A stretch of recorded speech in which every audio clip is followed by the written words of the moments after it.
Sorry, just gotta send a stupid fucking tweet. Just gotta send a stupid fucking tweet. Okay. Can you hear me out there in La La Land? What's poppin'? Hello, hello. Jensen is here. I've had hundreds of men. Hundreds.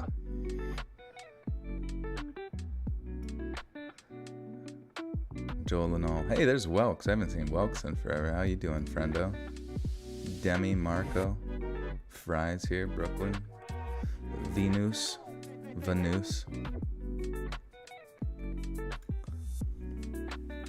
It's a really important, stupid fucking tweet. Anybody here ever send out just a little stupid fucking tweet? That should be like a GIF file. Be right back. Gotta send a stupid little fucking tweet. Marco. First dono of the night with a 5 says we better have at least one clogged toilet horror story. I hope to God. The thumbnail is pretty sick though. What's up, Amora? I'm still ignoring you, Cassidy? No, I don't ignore people. I just don't see them sometimes, you know? And you better not be ignoring that like button. You better be smashing its head in with a baseball bat, like Dying Light 2. Like Crane to a zombie. Hashtag stupid little fucking tweet. I do wish that Twitter was a little bit more self-aware of its and made fun of itself more often, because it's pretty fucking easy to make fun of. David De La Rosa Jr. with the 5 says, hi Joel, how you and Pradeep doing? We're awesome. Pradeep is good. Hey, I actually started incorporating some wet food into his diet, and he seems to... You already beat Dying Light 2? You're fucking kidding me. Please, please, for the love of Jesus, Moses, maybe like Muhammad too, I guess. I don't know. Whoever.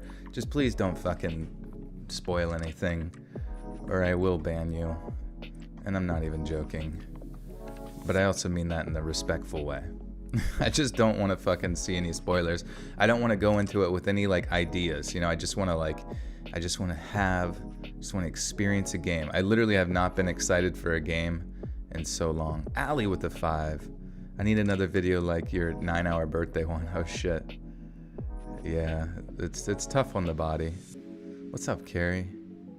What's up, Drew?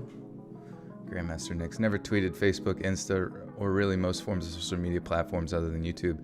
Yo, I respect that, honestly. My like my buddy, he's like 10 years older than me. We work together.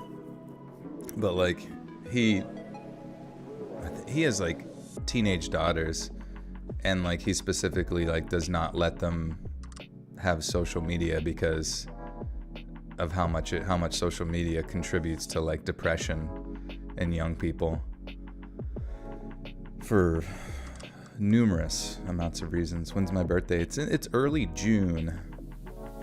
And you can actually go back through the old live streams and live stream playlists and listen to that bad boy if you ever get bored. It's a wet and wild one. Yeah, I just don't like. I don't know. Whenever I hear like, whenever I say please don't spoil it, but then people tell me how they felt about it, I'm just like, fuck you. That's the same fucking thing as spoiling. I don't know how you guys feel about that, but it's the same fucking thing as spoiling it for me. Like the only thing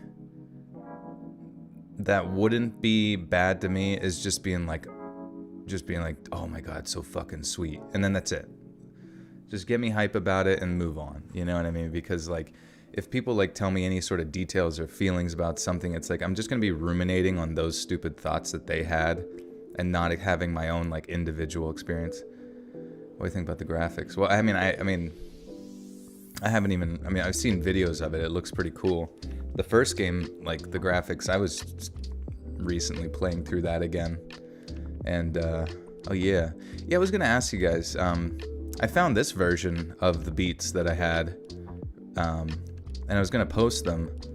But like this one doesn't have any like the samples where the guys like, I don't know if you guys like the samples more or if you like the ones without like the samples, like, you know what I'm talking about, like with the voices and shit. Will you please give me a super unique name for the dog I'm getting soon? What about like Megatron? You can call him Tron. Because you need, like, for a dog, you need to think of something that you can yell in the streets and it's easy and it gets its attention. It's more about like the tone. Because people used to like say like Rachel when I was like a little kid, and it used to confuse the shit out of me because like the chol part, like Rachel. I was like, did they say Joel?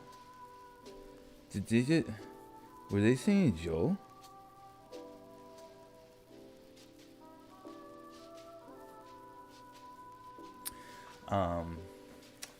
Just Stan Oki. Ice. I hate ice. Snow, okay, but ice sucks. Yeah, I hope you're staying safe out there. It seems like a lot of people. We got a weird wintry mix over here right now, which is kind of getting rid of some of the snow, but it's leaving the possibility of like ice on the roads, which is frustrating. The sample ones is fine just as long as you don't get DMC. Well, no. Well, I think the samples are not really like... They're not like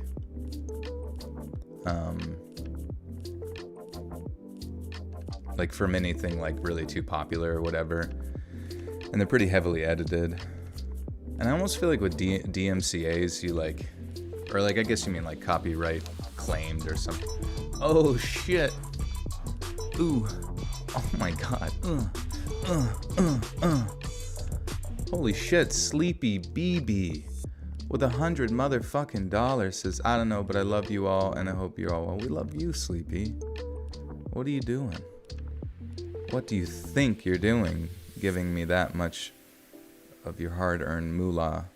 But either way, thank you. Thank you, thank you, thank you, thank you. Shit, it hit me so quick there, but I missed Grandma's as well. Grandma with the 14 says, yeah, so happy to see you. Love Papa Joel. Currently sick in bed with food poisoning. Sending much love to Buttersock Chat tonight. Hope you are well. Fuck. Sorry to hear that, Grandma. We can't let Grandma get sick. We must protect Grandma at all costs. But guys, thank you so much for that. And thank you, Sleepy BB, with that huge, massive, big Bonarino dono. Have I thought about your idea? What idea? I gotta be honest, like, when I'm reading through chat, like I don't have like a lot of context sometimes, and I don't have like a great memory when it comes to like specific things, you know what I'm talking about?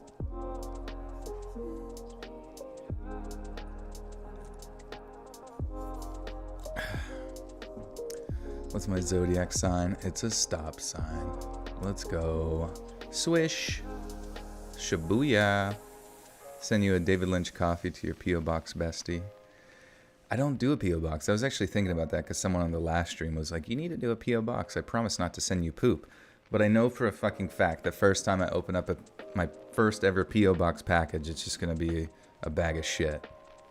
Just a bag of poop that someone got from a company in Germany that just so happens to sell dog feces. And they sent it to my house.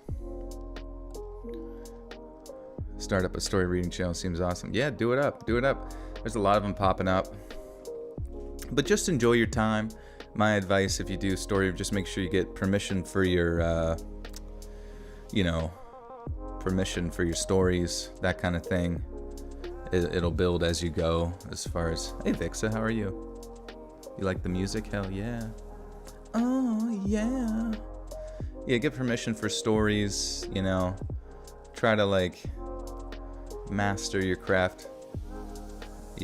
Just keep getting better. You can always get better. I know my audio can get better. You know what I mean? Like I I definitely hear a lot of things with it that can have a lot of improvements.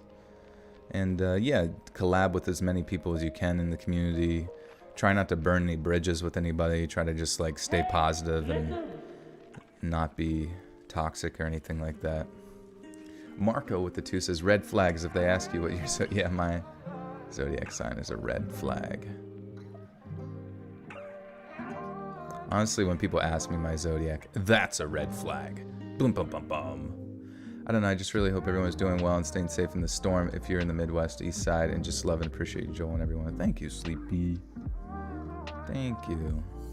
Yeah, I'm doing good. I kind of had, I don't know, my sleep's so fucked all the time. Like, I'll get it good for like 2 days. Did you ever do that? Like, you just, I don't know, earlier I hit like 3 p.m. and I had been up since probably 7:30. Not too early, you know, pretty normal. Do I remember this last stream what I asked? No, I have no idea. I apologize. I don't know how I'm supposed to remember anything, to be honest. We just had to do a hard reset every stream. Just pretend like we're all strangers. But anyways, yeah, I got to like 3 p.m. and then I took a nap till like 6. And I just like couldn't control it. It was just like I don't know, like when I get tired, it's like I'm being turned into a zombie. Harley with the 2 says, I love you, Papa. I have a new girlfriend. Hey, congrats. Congrats. Is she an e-girl? An electronic girl? Althea with the 5 says, Joe, I'm making that box wood burning Let's Read into a lid. And if you please get a P.O. box, I can actually send it to you because I'm making it for y'all. I do appreciate it. I don't know. I've never done the P.O. box thing. I don't even know how to set it up. What game were I talking about? It was Dying Light 2. Pretty stoked for it. It's actually out now, which is dope. I thought it was coming out at midnight. But honestly, I think it's way smarter for games to not release, like especially if it's single player oriented. Ladies, yeah. Especially if it's like single player oriented. Like, don't release at midnight. Release at fucking, I don't even know, like 5 p.m. or something like that, you know? So people have all day to be hype about it, get out of school, whatever they need to do, and then they can just like playing it with their friends. Your girlfriend is a dying breed. Okie dokie. That's cool. Kit Kat with the 10 says, hey, I got notified live. Thank you for your welcome. Thank you, Kit Kat. And welcome. Yeah, we got this. We're cruising right along. We got some peeps in the chat. It's good to see you. What's my favorite homemade dish? Definitely lasagna.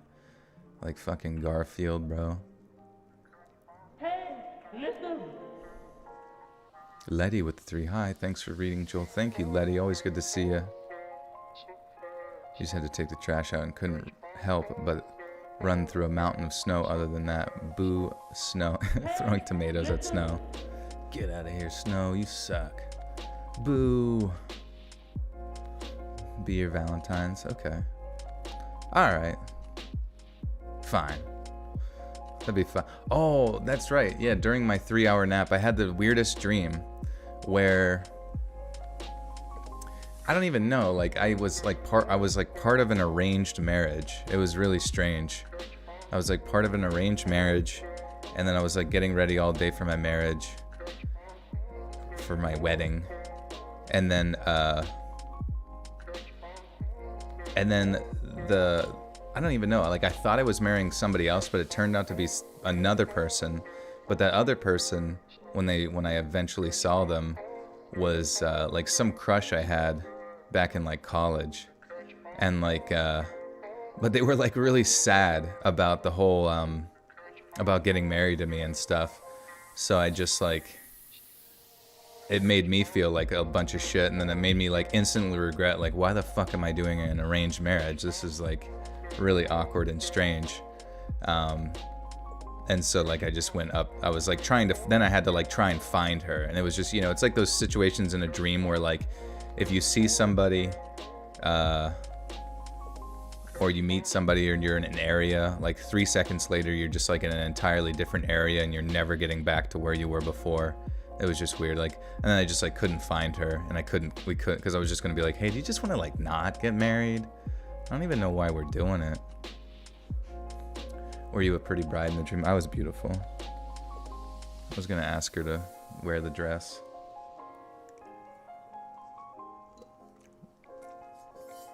I think she was sad because I looked better than she did in my dress. Just a jealousy thing. Hello, do you see my message? I always listen to your podcast wherever I can. Thank you, Christian Rodriguez. Good to see you. And thank you for listening. Oh, looks like schools are canceled tomorrow. Hit me up for... Alright, yeah. I was watching my buddy's dog. He had to go away for a while. It's kind of cool. He has like a snapping turtle as like a pet. It's like a real tiny little thing. I think it's a snapping turtle. It's got like a long ass tail and like...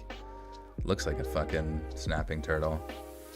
I was feeding it mealworms with chopsticks. It's kind of funny. It made me realize that I suck at using chopsticks. Sometimes I'm good, but not really when digging through dirt for mealworms. But yeah, overall, yeah, wedding night, not great. How old am I? I am 31. It's crazy. I was walking to get the mail and I was just like, Jesus Christ. When the fuck did 30 happen? But it's all good. Just gotta live that life, you know? You gonna lurk? Hey, Mega, what's up? Pack it up, pack it in. Pack it up, pack it in. Eating Pringles. Don't you love when like a famous song gets like ruined by a food commercial? I can't really think of any. I assume Hot Pocket. No, Hot Pocket has its own tune. Marco with the 5 says, in your dream that you got married, did Pradeep show up in a cat tux? He was there. He looked very handsome. Very, very handsome.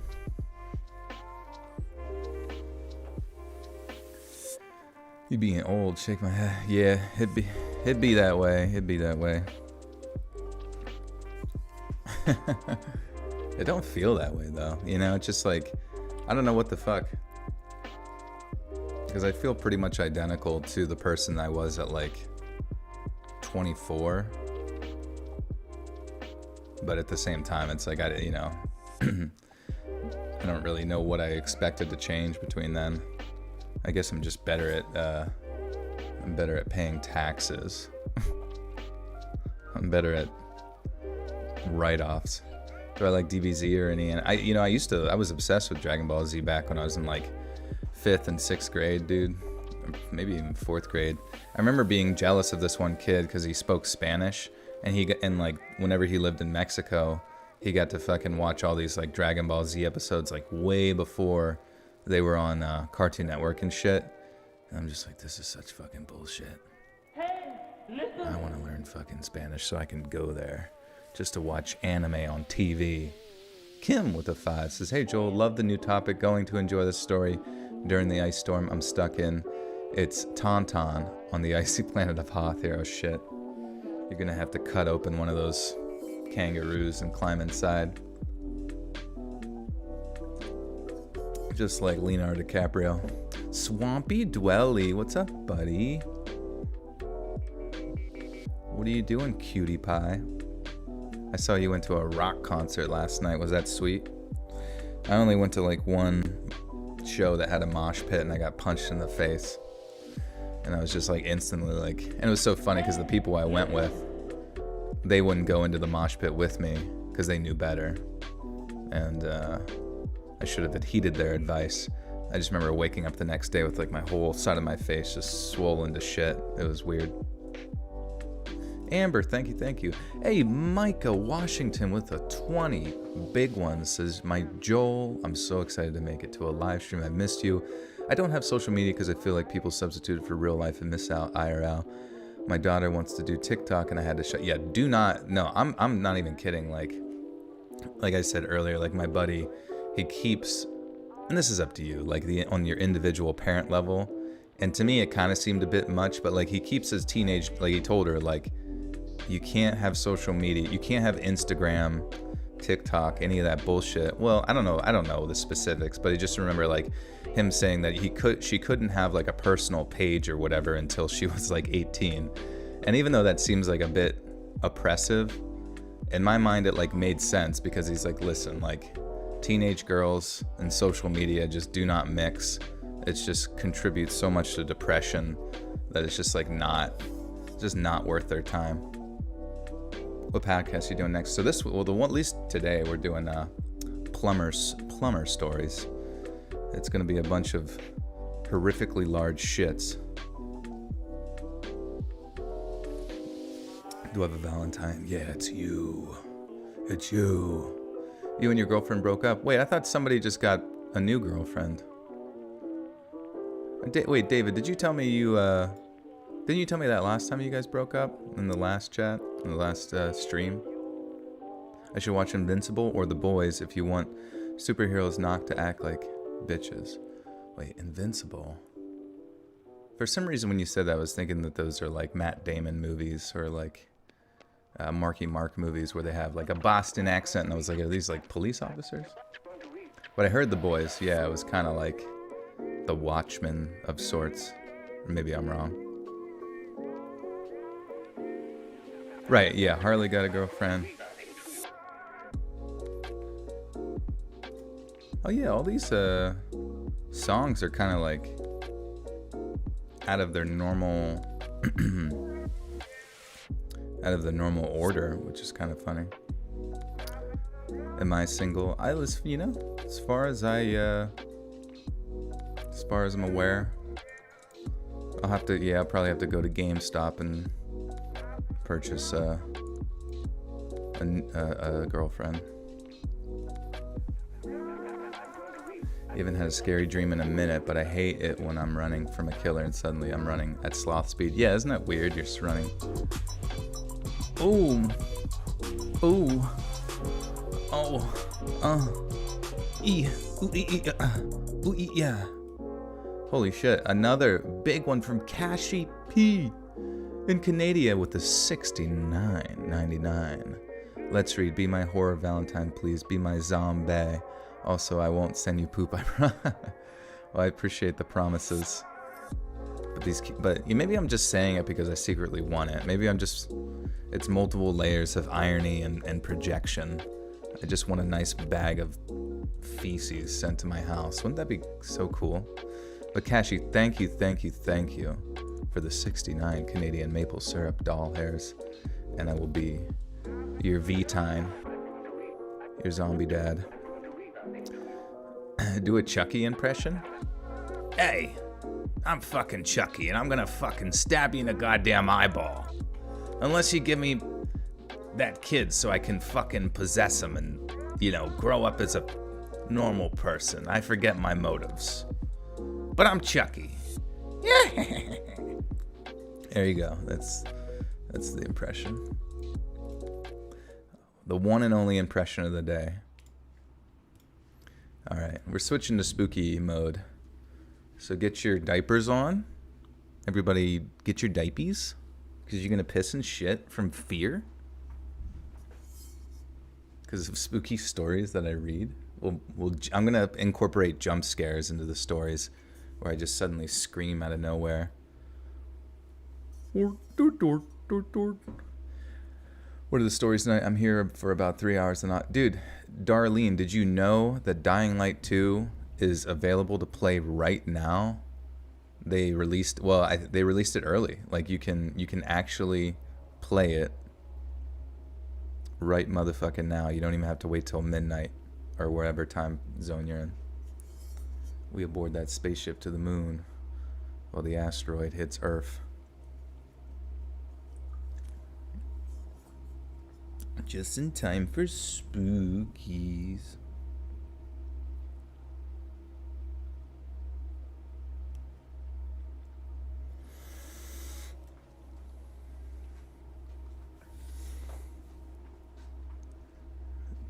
Do a Grinch impression. I don't even remember what the Grinch sounds like. Something of this nature. Yes. Doesn't he have some bullshit that he talks about? What's his dog's name? Grimshaw. Grimshaw's his dog's name. I don't remember. Leave Earth alone. Your cat. My cat's soothed by my voice. Or my cat? Your cat? Maybe that's why Pradeep sleeps so much. They're just...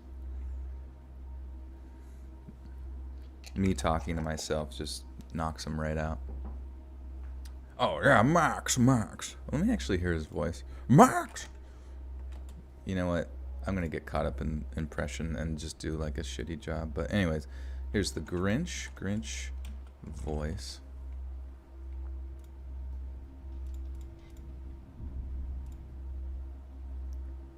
And your garbage. Ah, yes. Oh, Max, you don't see. She does... Wait.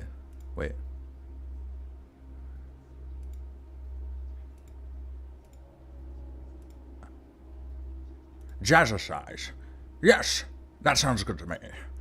Time to read some stories. I've been a licensed plumber in the northern part of Texas for 7 years. Me and Max, we used to, swim through the shit, so to speak. Huh. I don't know. I feel like I'm like mixing some weird dynamics in there, but whatever. Your cat's asleep. Do an impression of salty field mating with a giraffe that has poop. Oh yeah, it does kind of sound like Nigel. Oh yes, darling, Nigel Thornberry. That almost sounds like too horny. You know what I mean? Smashing. Oh, smashing. No, I can't really hit it. It's like higher pitched, I feel like. I don't know. It's what's his name? Pradeep for president. Hell yes. There was like a town or whatever that recently made a dog its mayor, the mayor Butch. It was like I don't want to edit your YouTube video. What kind of YouTube video are you making? How did I come up with the name Pradeep? It's from, well, it's like a play on words. So basically there was a show called The Pickup Artist from 2005, 2006. And it was a reality show of these weirdos teaching nerds how to pick up girls. Very, very funny show. If you ever get a chance to watch it, there might have been a few seasons. It's fucking hilarious. And the one guy, he was a very tepid individual. He was an Indian guy named Pradeep. And my roommate wanted to name him that. Now, I had not heard that name prior to that point. It was like 8 years ago now. And so I thought he said Pradeep, and I don't know, my mind just instantly went to like a like a pun, you know what I mean?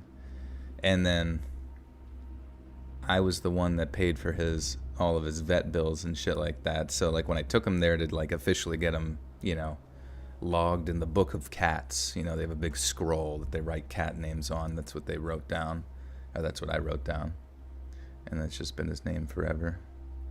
Sounds like a cringe fest. Let's tickle Joel till he snorts the milk out of his nose. How did you know that I was drinking heavy cream? Until I fall asleep. I'm actually very ticklish to the point that it's like, it's kind of dangerous. If you tickle me, there's like, you're going to want to get out of the splash zone.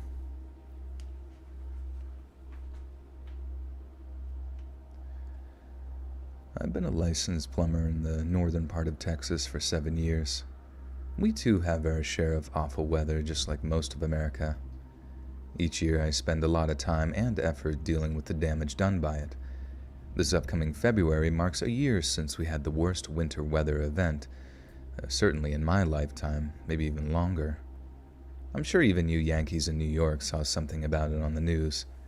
In between your champagne brunches, you may have caught wind of the massive power outages we experienced.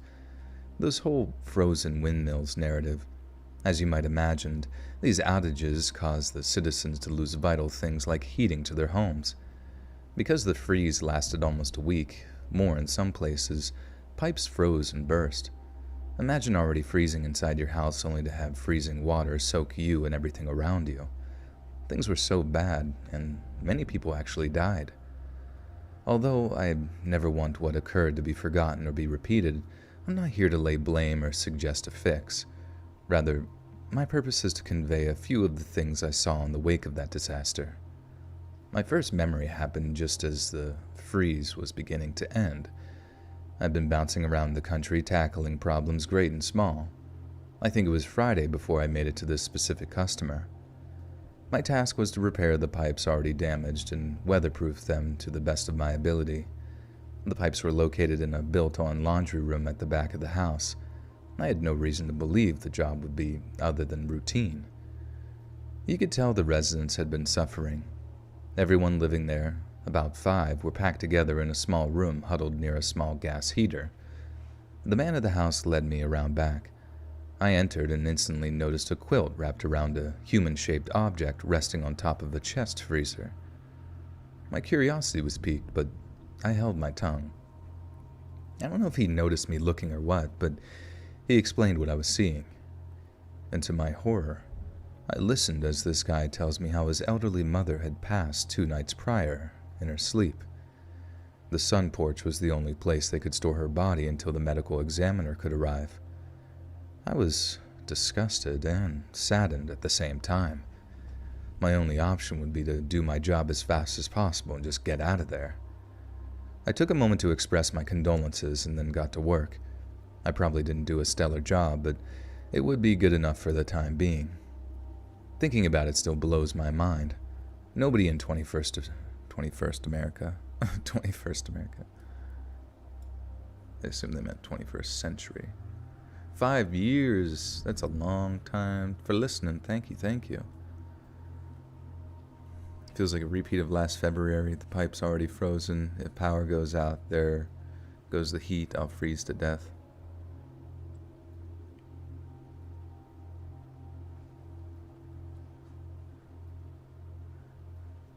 Very funny, Turtle. It's the funniest. Turtle, you gonna get Dying Light?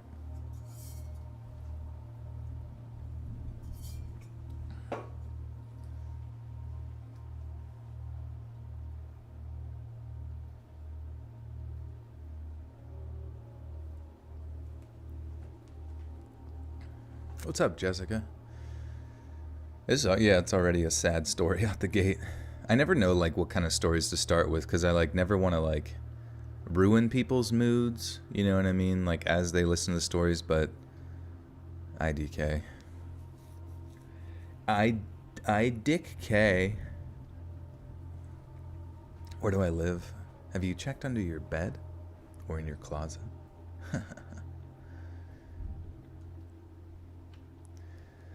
Nobody in 21st century America should be freezing to death in their own homes. Don't we owe the elderly a kinder passing than that? Now, my second story happened a week after the thaw. Work had been crazy and I was barely getting any sleep. I got sent to this trailer park one afternoon. I didn't know where the brakes were located. I just knew it was bad. I entered the trailer and see evidence of water damage everywhere. Every bit of the residents' furniture was outside drying.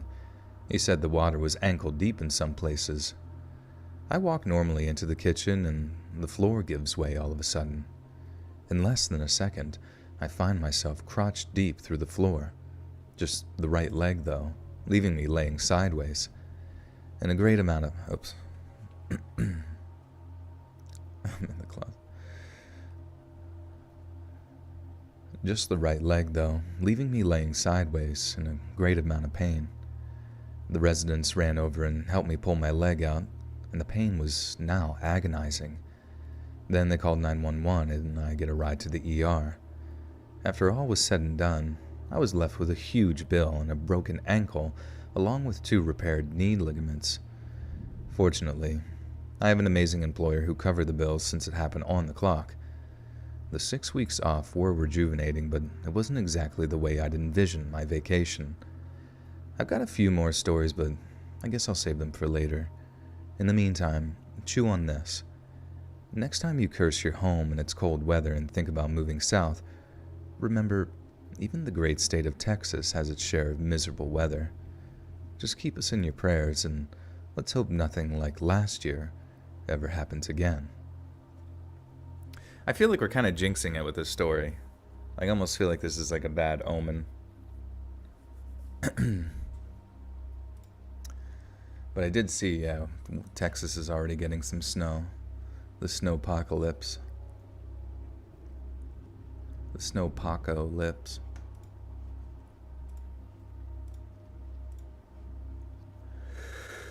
You survive on a wood stove. Does that heat? How far does that heat, though? Does it get through the house, or is it just kind of like you have to be near it?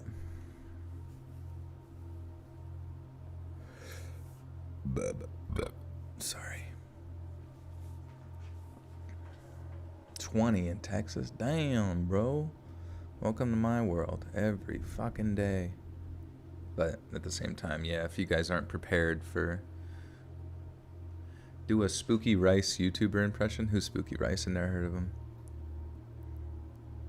Is it snowing? It was actually like raining / icing outside earlier.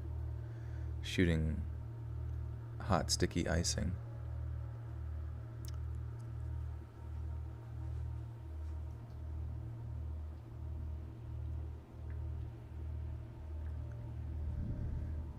Back before the Rona came along in early 2019, I was apprenticing as a Back before Rona came along, back in early... I don't know why the fuck I can't read this. Sorry. Back before the Rona came along in early 2019, I was apprenticing as a plumber. For a tad less than a year, I've been working at a company ran by a pair of brothers. In this story, we'll just call them Bob and Richard. Bob was the younger of the two and the one that I was apprenticing with. He'd been a plumber for over 20 years and really knew his stuff. An accomplished professional in his own right, Richard usually handled the paperwork and basic office tasks rather than going out on calls. This arrangement seemed to work well. I loved working under Bob. He was a really cool guy. That's why it was so hard to return to the job after his death. To make this story as brief as possible, I'll just provide a quick lead-up to what happened. By reputation, Richard was somewhat of a ladies' man. His cheating led to the termination of 2 marriages and countless relationships. On the morning of Bob's death, I was sick with the flu, and I called in for the day. This left Bob to work on his own, something he didn't enjoy much. It also meant Richard would have to pick up the slack. The first appointment of the day was supposed to be Richard, but he refused. Bob pressed him for a reason, and Richard eventually divulged that he'd been messing around with the lady of the house. He added that he thought it would be weird talking to her husband.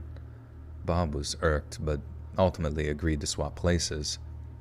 The rest of that morning is made up by witness testimony and supposition. From what came out at trial, Bob arrived just after 10 a.m. Nothing seemed wrong between he and the husband. Supposedly there was a small leak under the house. Bob squeezed down through a trap door in the hall closet. He was under the house for around 10 minutes but didn't find any leaks. By his own admission, when Bob returned to the trap door and was about halfway out, the husband approached him and unloaded both barrels of a shotgun into him. Bob died instantly, of course. The entire leak story had been a ruse. The wife testified that she heard the shots and ran into the hall. There, she was met by her husband. She said he gave her this blank look and said, "He won't be screwing anybody's wife ever again." The police stated that the husband was outside smoking a cigarette when they arrived and confessed to the... Jesus Christ. Double barrel. That'd be fucking insane. Do a rhino impression. I've never heard a rhino speak English words before, so I'm not sure. If you buy a generator, they don't come with the cord connection to your house. That's separate and can cost $99 or higher. Cord connection with a generator. So is it something you charge? The generator is something you charge, because I've seen generators that require, take gas. At least that's what I'm used to seeing, is generators with gas. Which I feel like would be smarter, because if you get a generator and you don't think to charge it, and then your power goes out, like how are you going to charge it? That sounds like a keeper. Oh yeah.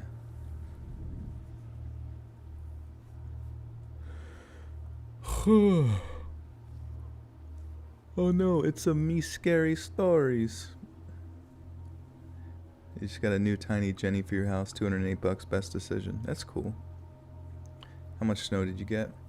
I mean, we've been getting snow off and on since like January started. It's just, but what's hitting us right now is like wet winter, and it's like melting most of the snow, which is kind of nice. The police stated that the husband was outside smoking a cigarette when they arrived and confessed on the spot. I wouldn't hear about it until the following morning. Richard called me to tell me not to come to work. He didn't sound normal, so I asked if everything was okay.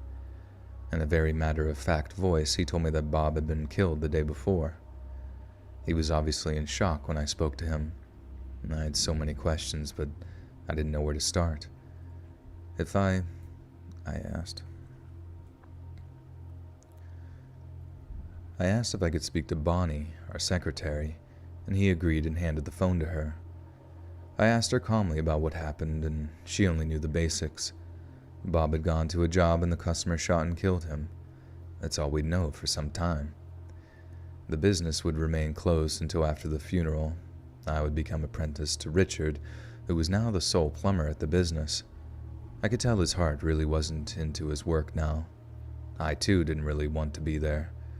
Everything that I enjoyed about the work died with Bob, and I still carry a bit of guilt around, wondering if I could have stopped it had I been there. Many questions would be answered with witness testimony. It would be the first time anyone outside the police had heard the discussion that went on that morning between the brothers, or about the affair for that matter. The wife explained how her husband found out about the affair, as earlier that week during an argument, she had told him to make him jealous. She had told him to make him jealous. Wait, what? Earlier that week during an argument, she had told him to make him...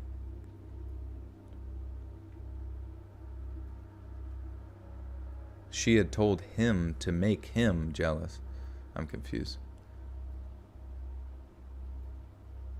Do a Jotaro Joestar impression. His voice is perfect for you to imitate.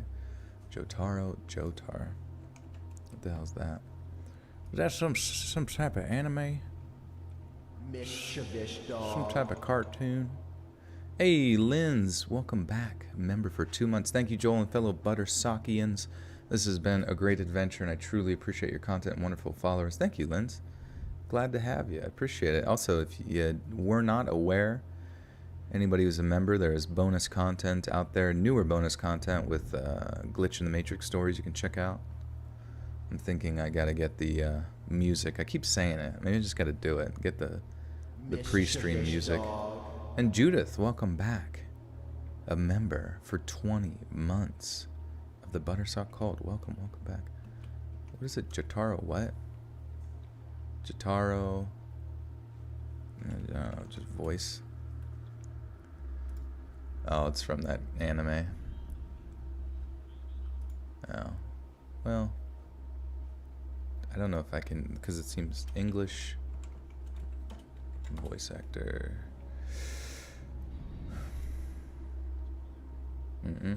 Haters with the 10 says, it's jelly, not jealous. Also, will you ever shave? Probably not.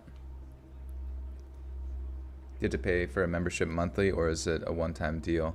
I mean, you could do, I mean, you've got the green name there, so it looks like you are a member. But yeah, the memberships are like a monthly thing.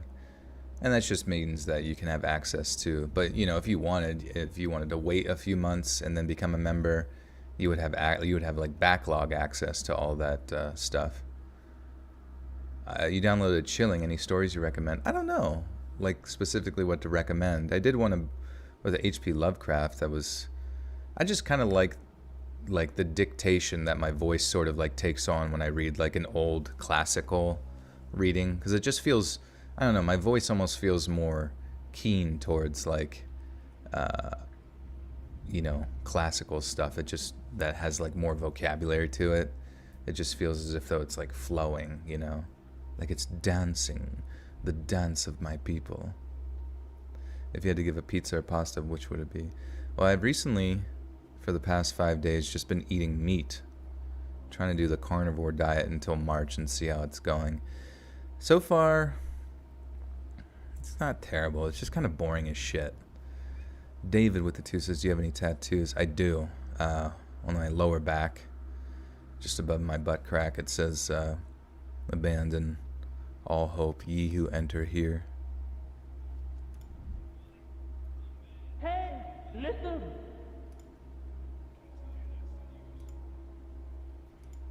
Wait, I don't know.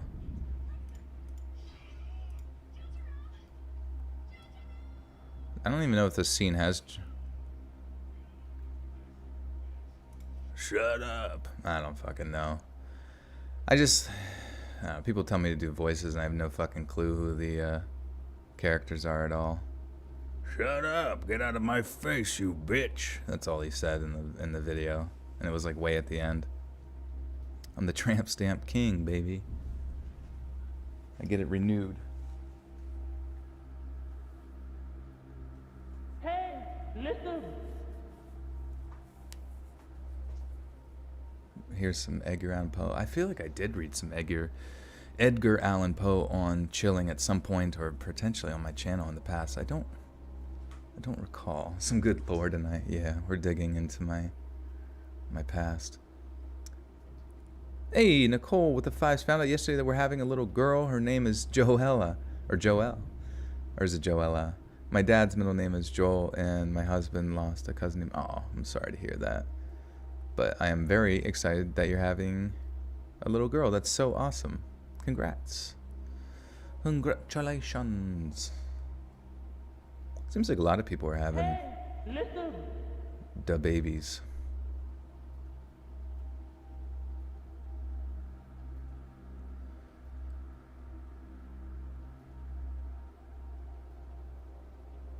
What would you do if when you okay so he said yes would go?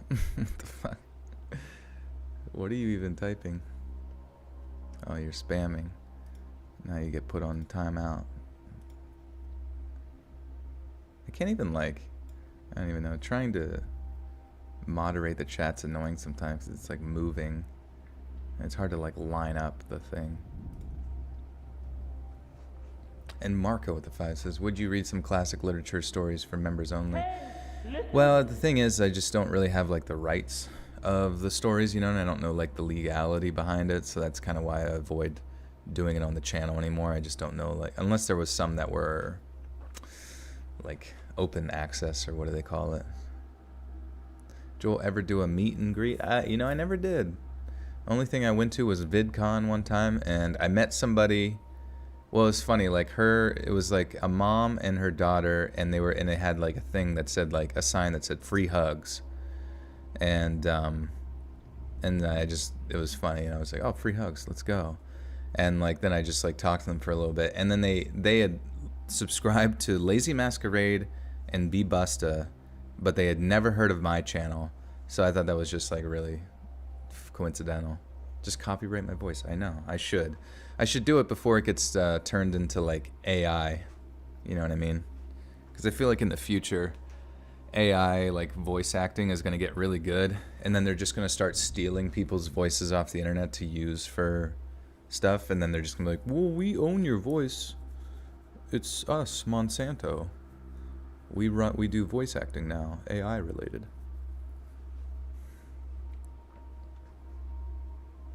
Lazy Masquerade, yeah. Wait, do a Lazy Masquerade, but make him talk like a W.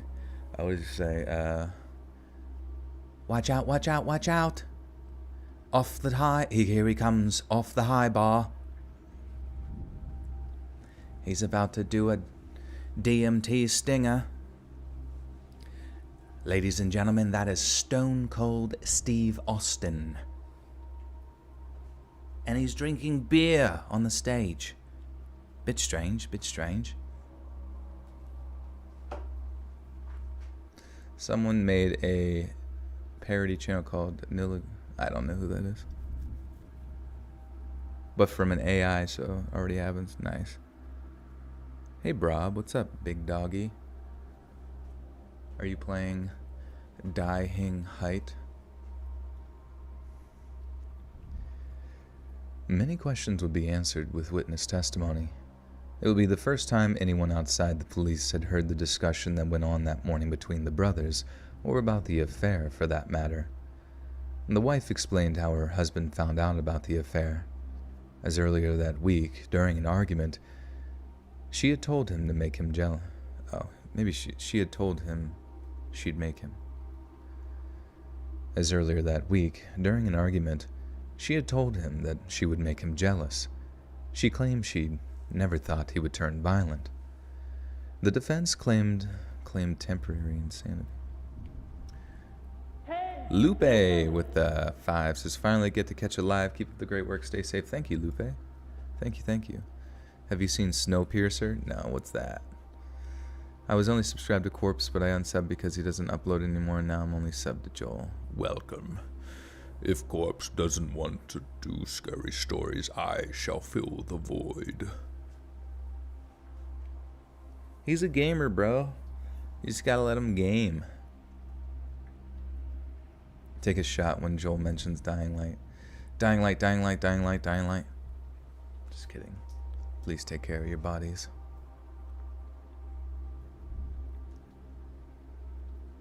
I could see YouTube doing the AI voice acting software comes, then content creators will get shadow banned and tell them we own your voice now. I always thought, I don't know how far technology is like ahead of like what our knowledge is, but I always thought to myself, like, what about in the future where, I don't know, popular vloggers and stuff are just, I don't know, just literally AI generated channels with like, I don't know, you could do 3D, or you could just do like a 3D animated type character, but it exists within like sort of a normal world. That'd be a fun channel that someone could do. Oh, that would be, I mean, I guess that's what VTubers are, right? Or no? The Deadest Life too. When I get off here.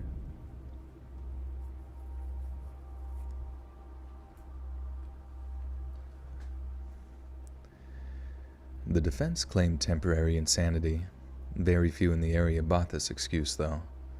Bob had been a well-loved member of the community, while the defendant had a long criminal career. After the truth of the affair came out, some jumped to the husband's side, and Richard came under quite a bit of criticism. And for what it's worth, I don't believe Richard knew his brother was in trouble.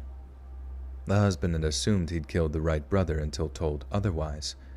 Bob was clearly not his target. In the end, that fact and the insanity plea did go some way in helping. The jury were unable to agree on murder and convicted on manslaughter instead. A few weeks later, the judge sentenced the husband to 25 to life. A bit extreme, but in light of his extensive record, it was very reasonable. All the while this nightmare was taking place, lockdowns began making business almost impossible. Neither Richard nor I cared too much about working, especially after he contracted the virus.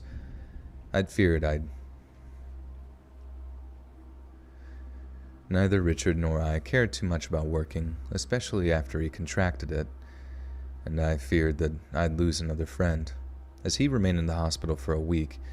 When he came out, he closed down the business permanently.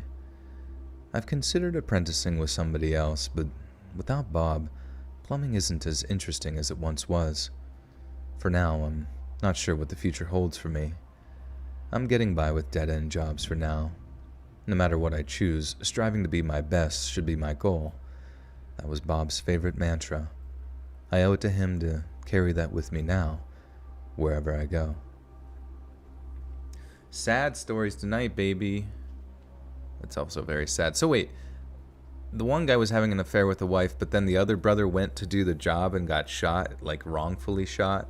Like they got the wrong guy? Have you tried the Boba Fetta cheese yet?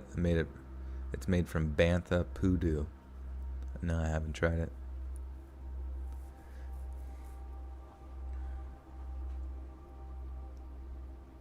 Sneak a few jump. Ah! Jump scare. Haha. Reading jump scare. This is a story my old man shared with me on Christmas. Ah! See?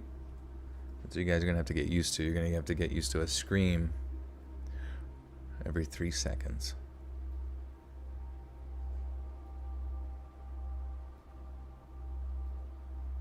Doomhead, what's poppin', bro? What's a short-term goal you have for your podcast? Well, we recently switched to like the weekly uploads. I say we, I mean, but it's me, you know. And I don't know, what should it be? Anybody got an idea? That plumber crack, yeah, it's thick. Your first ever live, welcome. For anybody that's new, usually I just kind of BS. Well, actually, we already did that part. But I BS a lot with everybody, which means bologna sandwich. And then I go back and forth between that and recording. Do a B-Bust impression, make him talk like a stereotypical drama student. I don't even know if I can do B-Busters. Good eye, mates. It's good to see everyone. I don't remember. His voice, like, he's Australian, but he isn't, like, his voice, like, his accent's not super present in the Australian sort of, like, vibe. Let's see. Stepped off at about 3 seconds. I sort of reluctantly carried on. Point of view. These tiny stones were being thrown at me. I feel like I almost sound like myself. It's hard to do B-Buster's voice because he kind of has like a... I don't know, sometimes you can hear like multiple frequencies in people's voices, and I just don't know if my throat can get there. Mammy Kitten with the 10 says, be alert. The world needs more alerts. If you want, everyone should just be alert. We need more alerts in this earth. Mammy, thank you for the 10. Thank you. Oh, you been listening, Doomhead? Want to know a true scary story? My pizza got cold before I made it home. Wait, Jesus, how long were you out and about for, unless you got stuck in traffic? Ugh. I just need a rant about vegans for Let's Read Bingo. We'll get there. What's my favorite fruit? Well, kiwis are great. They got a lot of vitamin C. Apparently kiwis have more vitamin C than oranges. Is that true? Did I just make that up? I need my throat stretched. Yeah, I need to do some more throat exercises so I can hit B-Buster's voice. Do a Mudahar from Some Ordinary Gamer's voice. I can hear his voice in my head, but I can't, you know, like you can hear the voice in your head, but you can't quite like, let me just, maybe I have to like physically hear it. Some Ordinary Gamer's like evolution as a channel is so interesting to me because didn't he quite literally start off as like a Let's Play channel and then evolve into like deep web stuff or like creepypasta, deep web stuff, and now like some sort of strange mixture of like drama and news and reaction, and I don't know, it's just fascinating. Hello, guys and gals. Something that most people... I can't do it. His voice is pretty normal, you know what I mean? It doesn't really have like any sort of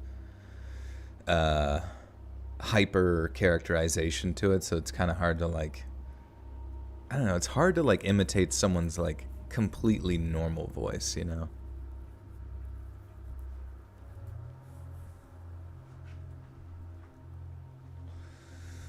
Favorite color? I do really like turquoise green stuff, you know? I really like the green that I have for my channel.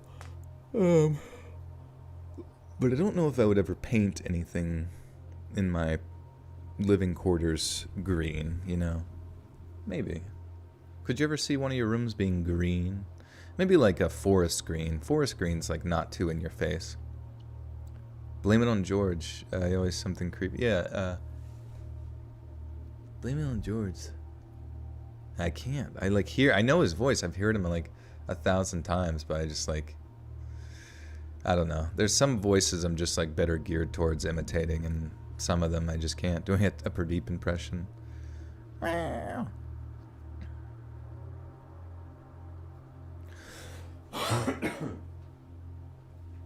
have a fucking moisture. What's it? Not a moisturizer. Air water. What's air? Humidifier. I have a humidifier behind me, but I almost feel as if though it's like getting into my lungs, because I feel as if though my lungs are because they've been pretty good since I've been sick. Actually like much better, like not coughing, but for some reason it kind of just feels like there's like moisture in my lungs in a way that's not super cool. Beverly with the big 20 says, did you hear about the depressed plumber? He's going through a bunch of crap right now. Love you, Pradeep. You're okay too, Joel. Oh, thank you. I will let him know. He's cackling over there at that joke. He's losing his collective shit. Oh no, he's actually pooping everywhere. Fuck. Alright. Let's get into the stories. If you were a band in any genre, what instrument would you play? Probably slap-a-da bass, man. Slap-a-da bass. Do I watch other YouTubers like Cinnamon Toastikin, Smosh, and or Drew Gooden? I know who Smosh is, but I never watched Smosh. Growing up, it was always kind of like cringy to me, I guess. And then now the content is, I don't even know what it is. It's just like really mainstream, lowest common denominator stuff, which is fine. You know, people were into that. Like, I don't really give a shit. But iDubbbz put out a new video. And it's not like I'm some huge fan of iDubbbz or anything like that, but I just thought it was really interesting because he did a documentary about Sam Hyde, who is sort of like an enigmatic character within the internet that has like a pretty wild history of his existence on YouTube. And, you know, he was on Adult Swim for a while with what was the show? It was called $1 Million Extreme Presents World Peace. And it was just fascinating to watch because, like, I know for a fact that, like, iDubbbz is very savvy to comedy, right? You know, very savvy to sarcasm, savvy to, like, edgy comedy, savvy to, like, all those particular things. I mean, that's what he did for his, like, brand for a while, at least in my opinion. But then, like, there was something that happened in the past year. I don't know if it was because, like, iDubbbz got a girlfriend or something and just like sort of became a new person, like almost in a like a hyper correctionary type of sense. But he went to Sam's like area in Rhode Island to do an interview with him, because that's kind of the content that iDubbbz does now, is like interview style documentaries, almost like finding characters that are so ridiculous and like presenting their life almost in like sort of a let's poke fun at them sort of way, and they are very funny, you know. But it was really strange because like the character of Sam Hyde, he like exists in like a hyper state of sarcasm and making funnying of things. Oh, there's Pradeep on my feet. Hello, buddy. But like it was so strange. It was like he was trolling iDubbbz the entire like film, like hardcore trolling him.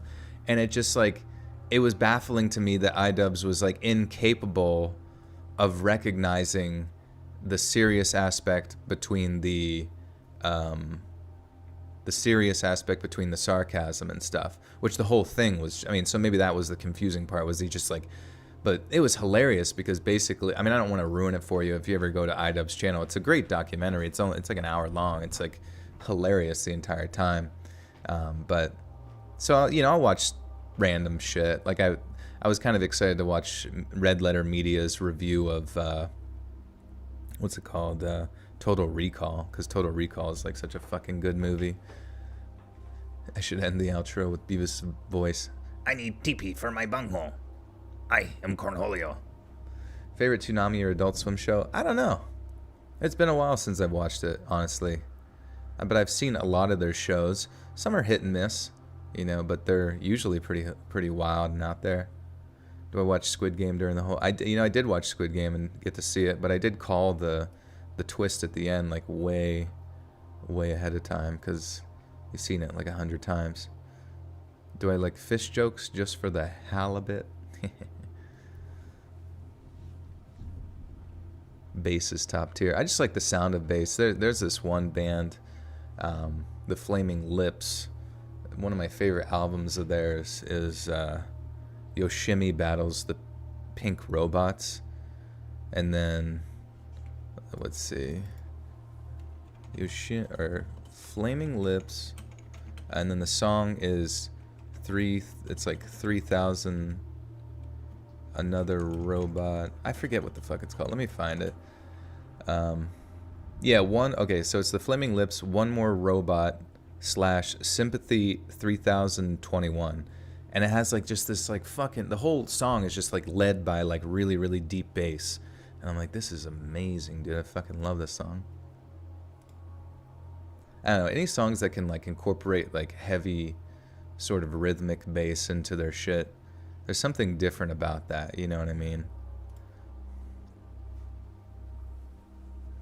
Yeah, the Cranberries backstory song from that last video was very, very sad. I almost feel like I shouldn't have started with that one, but honestly, I'd say every backstory song in that video I did earlier this week was kind of like based in the sad.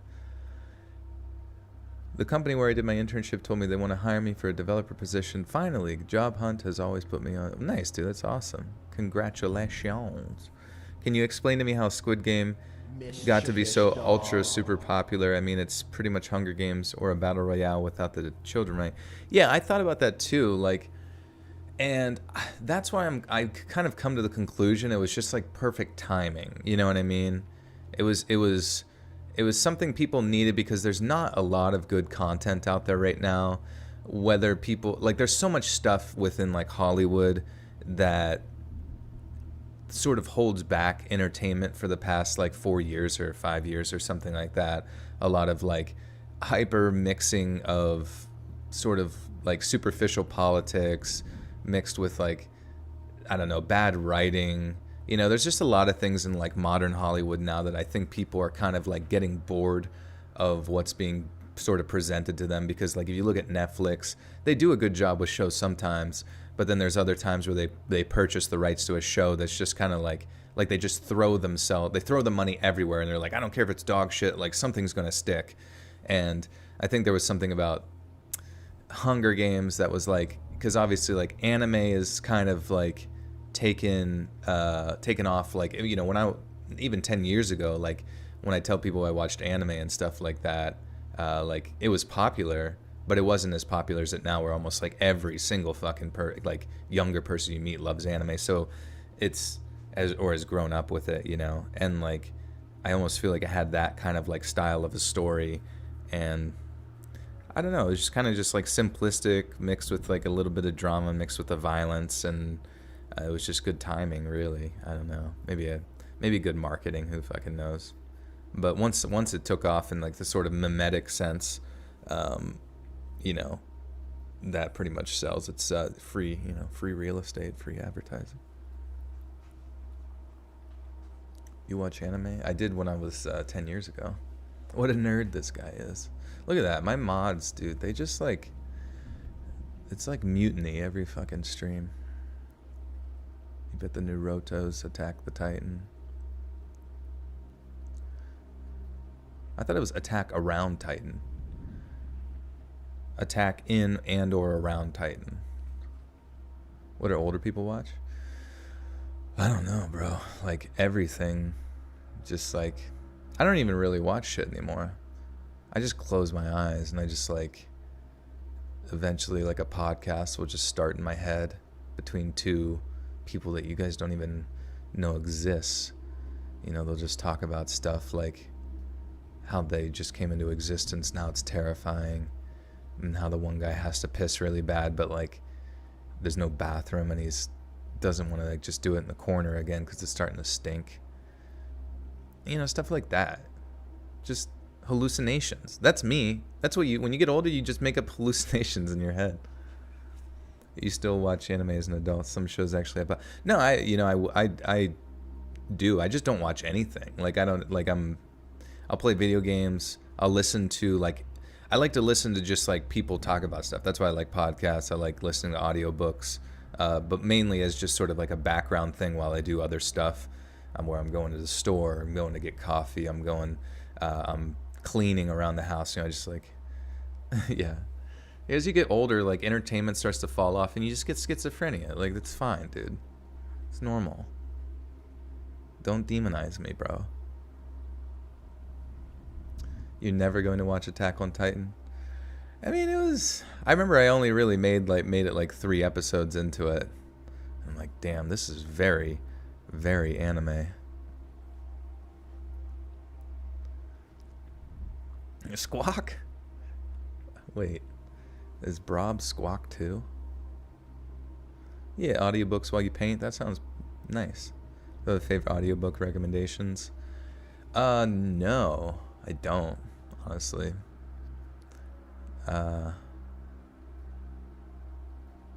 Yep.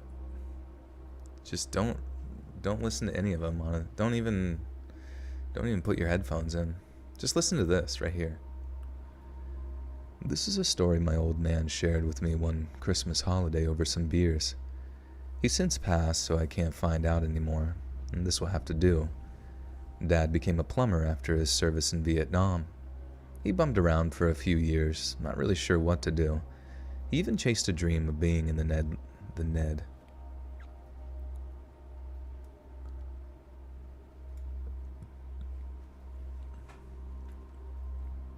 Tokyo Ghoul. Isn't there like there's like a cyberpunk style game coming out in like March, something like Tokyo Ghoul or something like that. Anybody familiar with that? I should watch Orange. What's that about? Oh, Lord of the Rings, yeah. I remember going back and forth to school when I was commuting and stuff, listening to The Hobbit. And I remember as soon as, like, in The Hobbit, after they meet the dragon, and then the dragon's pissed, and it comes down and, like, is burning up the town, and there's, like, a war starting between different, like, human clans or something like that. And that's when I started to check out because I just didn't give a shit anymore. I don't know. Anytime, like, I always hate in those, like, Lord of the Rings style movies or Game of Thrones, like, anytime the plot starts to get, like, too dense and it starts to get into, like, the boring politics of stuff and, like, people's, like, fever dreams for power, I just lose interest in those characters. And I always, like, I enjoy, like, the more simplistic, like, you know, like the rat that's, like, climbing through the battlefield as everyone's fighting because he's got to get to, I don't know, some sewer pipe and feed his family with cheese. Like, those are the storylines I'm into.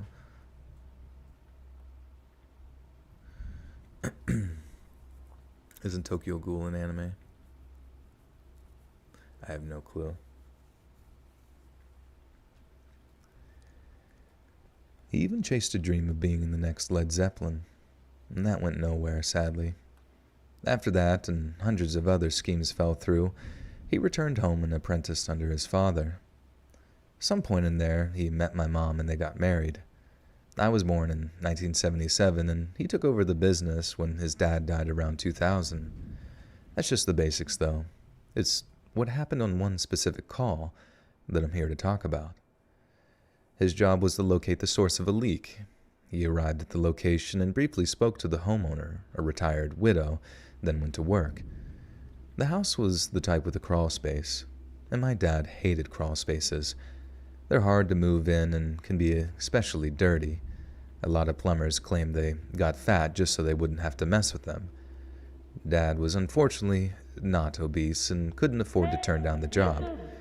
He returned to his truck to get his coveralls and tools. As he was getting dressed, he was sure that he could hear the leak. It had a strange hissing sound, though, like it was coming out in spurts. He pulled away the door and shone his flashlight around.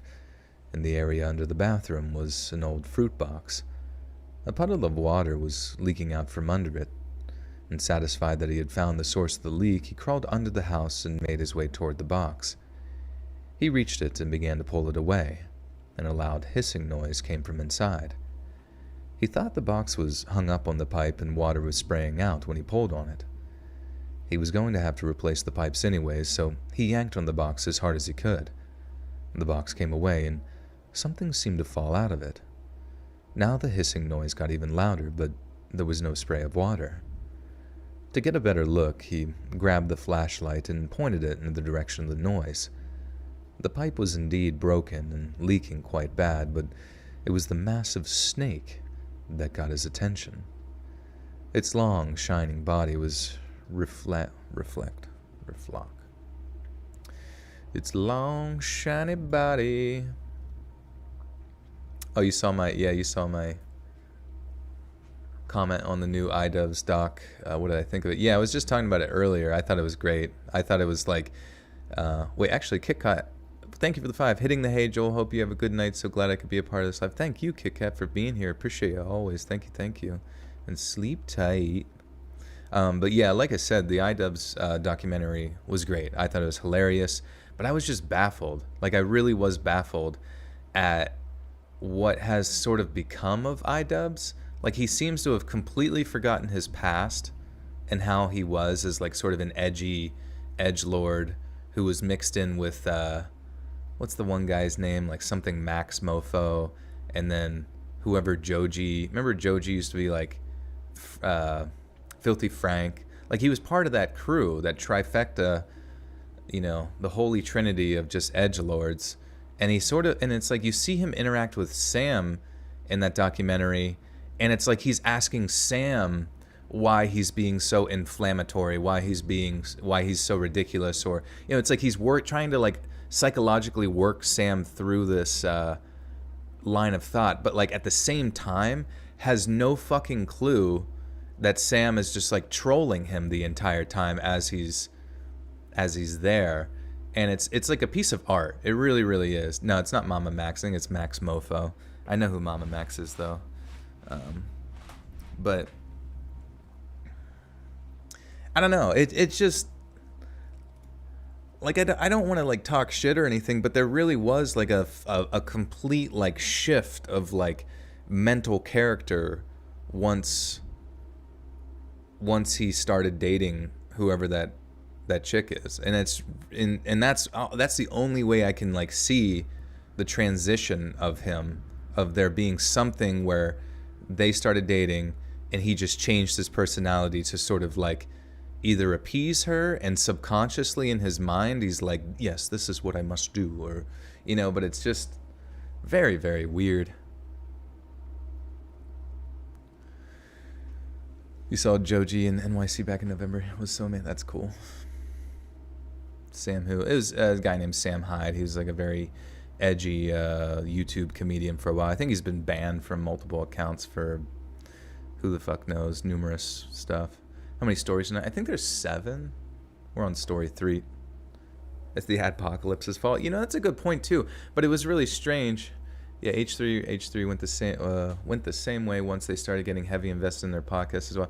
Yeah, I mean, that's the thing with H3. It's like, I understand he's like a father now. I think he just had a second kid, and I'm very happy for him. You know, that's fantastic. But like, as far as like his ability to sort of understand, like when you do comedy, there's something where you have to have like thick skin.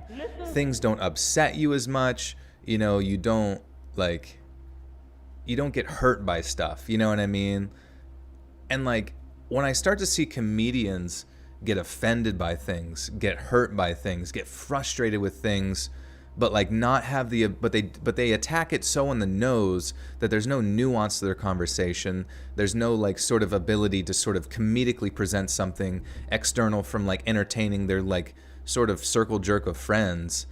That's where I think things for a comedian or someone who considers themselves very comedic in orientation starts to go very downhill, because they don't like, that's the whole point of comedy, is to challenge the holy grail, the holy cow of something, you know what I mean, to like hit on stuff that like might upset someone in a way, because it, you know, but you have to do it in like a good, you know, in a sort of intelligent manner, but at the same time it's supposed to just challenge people's views, and that's the power. Like, you know, the old saying where it's like the jester is more powerful than the king, because the jester is able to poke fun at the fact that the king wears no clothes, you know what I mean? And all that kind of stuff. So it's very obscure to me to kind of like watch that documentary with iDubbbz and see him almost like lack a strong sense of self-awareness, especially of his past. You know what I mean? None of the words you're saying are in the Bible. Did I? I didn't say the Bible, did I? Did I mention anything about? I don't think I mentioned anything about the Bible, did I? Did I? The Sharder channel, where the creator makes fart noise in front of people, is good comedy. It makes me laugh. Yeah, see, that's the safe bet. You can't really politicize farts. George Carlin isn't even like a comedian. He's like a life philosopher. Yeah, that's what's great about George Carlin, is that like he can talk about concepts while hitting, well. Oh, it's a meme. I've never seen that meme. See, that's what. See, like whenever there's like no, it's all good. See, like but I do recognize now that you say it's a meme. You know, trying to explain a joke is. But I mean, I do. If someone should send me that meme later, so. All of this stuff is actually in the Bible, though. I don't know if you knew that. It's in Revelations. Not many people read that. Well, Revelations talks about iDubbbz. Revelation talks about Filthy Frank and H3H3, and then the fall of H3H3's podcast and him getting like too sensitive about stuff. And I see Sam's version as well. I did actually, and that's why I was like, that's what made it so much more funny, is that I kind of like knew the ruse going into. Joel, thoughts on Kenan and Kel and or Key and Peele? I used to watch Kenan and Kel growing up a lot. I loved Kenan and Kel on All That, on their show they had. I watched them fucking all the time. And Key and Peele was one of those shows that like I missed when it was in its prime. You know what I mean? And then I started watching skits on YouTube that would just like pop up. And like every fucking skit they did was so fucking funny. And I was so, I don't know. I just like, they're like the most impressive. Like I know like Dave Chappelle was pissed because he's like, Key and Peele doing my motherfucking show. And it's like, yes, like sure that there's similarities to the fact that they're a skit comedy show on Comedy Central at right now or whatever. But their production value, in my opinion, was like leagues, and their writing was like leagues and leaps and bounds beyond the Chappelle show. Like if you go back and watch the Chappelle show's hilarious, but at the same time it's kind of like amateur when you compare it to like fucking Key and Peele. But I mean that in a respectful way, because like they're obviously, it's like a decade apart, and there were still a lot of things about Chappelle's show that have like shaped my brain and how I like approach comedy, and or like, you know, I look at the world in some fashions, or like some of the silly things that I might say. Anyways, what are my thoughts about angels and gods being aliens? It's entirely possible. It's entirely possible. I always thought that because like growing up, like whenever I went to church and stuff, they would talk about in Genesis 6:14. I remember that just because it was like so apparent. Or maybe it was Genesis 6:4. I don't know. Anyways, they talk about the Nephilim, which basically were just, they called them like the sons of, the sons of God came down and mated with the daughters of men and made the Nephilim, the giants, the men of renown, you know. And it was like, and I was like, holy shit, that sounds like aliens, you know what I mean? Fucking coming down and mating with, which was very similar to like the Anunnaki of like the Babylonian lore and all that kind of stuff. And a lot of like the Bible borrows a lot of their stuff from Babylonian history and things of that nature. And I wouldn't be surprised if like aliens had something to do with our development. Like if you've seen one of the in Key and Peele, that one skit where like the guy's like, continental breakfast, and he's like, he's like crying at the end from how like good the continental breakfast is. That shit makes me fucking, I was crying laughing at that shit. Oh, and then of course like, hey Ron, hey Ron, where you at? Remember that? Anyways, yeah. So like, if you've seen 2001: A Space Odyssey, not to spoil it for you, it is kind of a boring movie, but it's also very fascinating. I think it's rated G too, which I find really interesting. But it covers so many concepts. Like in the beginning, it was like the dawn of man, you know, and then like these different monkey tribes are fighting with each other. But then all of a sudden, this black monolith shows up out of nowhere, just inserts itself out of nowhere into the reality of these monkeys, and the one touches it, and then all of a sudden they figure out how to use bones as weapons, and then they are able to kill the local wildlife to then eat the meat, and then they also figure out how to kill the other monkey clan with the fucking bones. So it was almost as if though it was like insinuating that some sort of like something external from some extraterrestrial, I guess you could say, or maybe interdimensional type thing had stepped in to the evolution of mankind, you know, and influenced us to suddenly make some like leaps and bounds as far as our evolutionary process goes. And I don't know, I've heard about that. I've heard about there being some like massive jumps in the sort of evolutionary timeline, you know what I mean, where it's like monkeys, and then all of a sudden it's just like we have culture, you know, out of nowhere. We just have culture. We have like funerals, we, you know, like where we bury the dead and have like flowers on them and stuff. We have like different pieces of cave art and various stuff like, you know, of that nature that's like sort of insinuates the concept of culture, quote unquote. And I just find that so fascinating. It almost seems as if there's something external from our normal circumstances, if evolution be true, you know what I mean, like influenced humanity's progression in a way, you know what I mean? But at the same time, I have no fucking clue. It's just, you know, it's more like a fun thing to think about, you know? At the end of the day, I still gotta like shit and piss and pay my bills, you know? You saw 2001: Space Odyssey in theaters? That must have been fucking sweet. I'm of monkey and I shall return to monkey. Monkey. Its long, shiny body was flexing and relaxing while a loud hissing emanated from it. Dad jerked away in fear. He couldn't see the head, but soon it curled around the body and began moving toward him. Listen. He told me that was the most fear he'd ever felt in his life. That's a big claim coming from a combat veteran. He backed out as fast as possible and replaced the door behind him. He noticed he was shaking and took a moment to gather his thoughts, unsure of what to do. Scarring an old woman. My favorite pastime, scattering old ladies.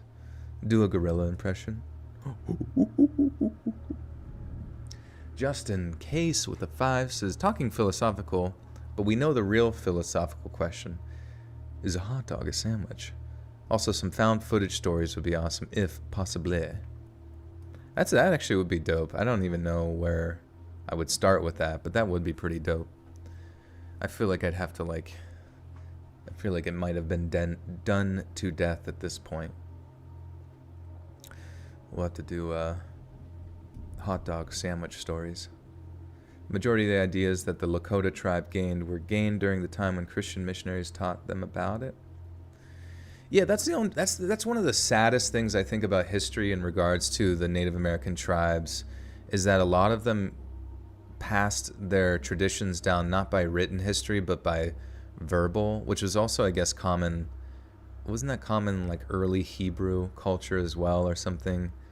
But anyways, it just sucks because it's like I really would like to know a lot about like the history of like, you know, North American tribes and things of that nature, and because that's just like a part of history that doesn't necessarily get taught, but I feel like for like a really strong sense of context, you sort of need that sometimes. Like whenever you hear people talk about history, they always talk about it as if though they understand it fully, but most of the time, like, I don't know, people talk about it as if though they have no fucking clue of the context, and it's kind of like annoying talking to people about things. Do I believe in reincarnation? I don't know. I think it would be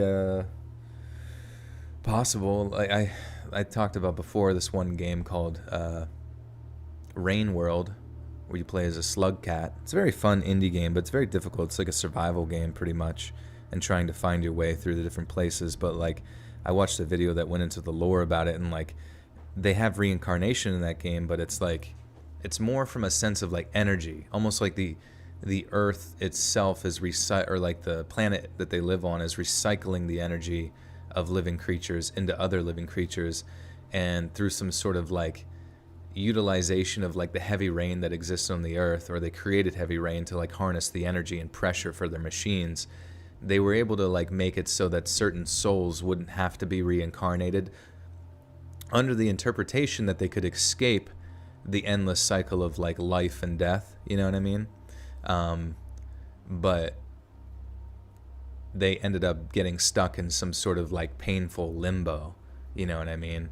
And that, you know, that was a sad part of the story, but it was very fascinating because like spirituality or your spirit or whatever it might be, your soul, in that sense, exists within a sort of spiritual, ethereal realm, but it was also like definable scientifically in the context of just being an energy that is just transferred from one vessel to another, you know what I mean?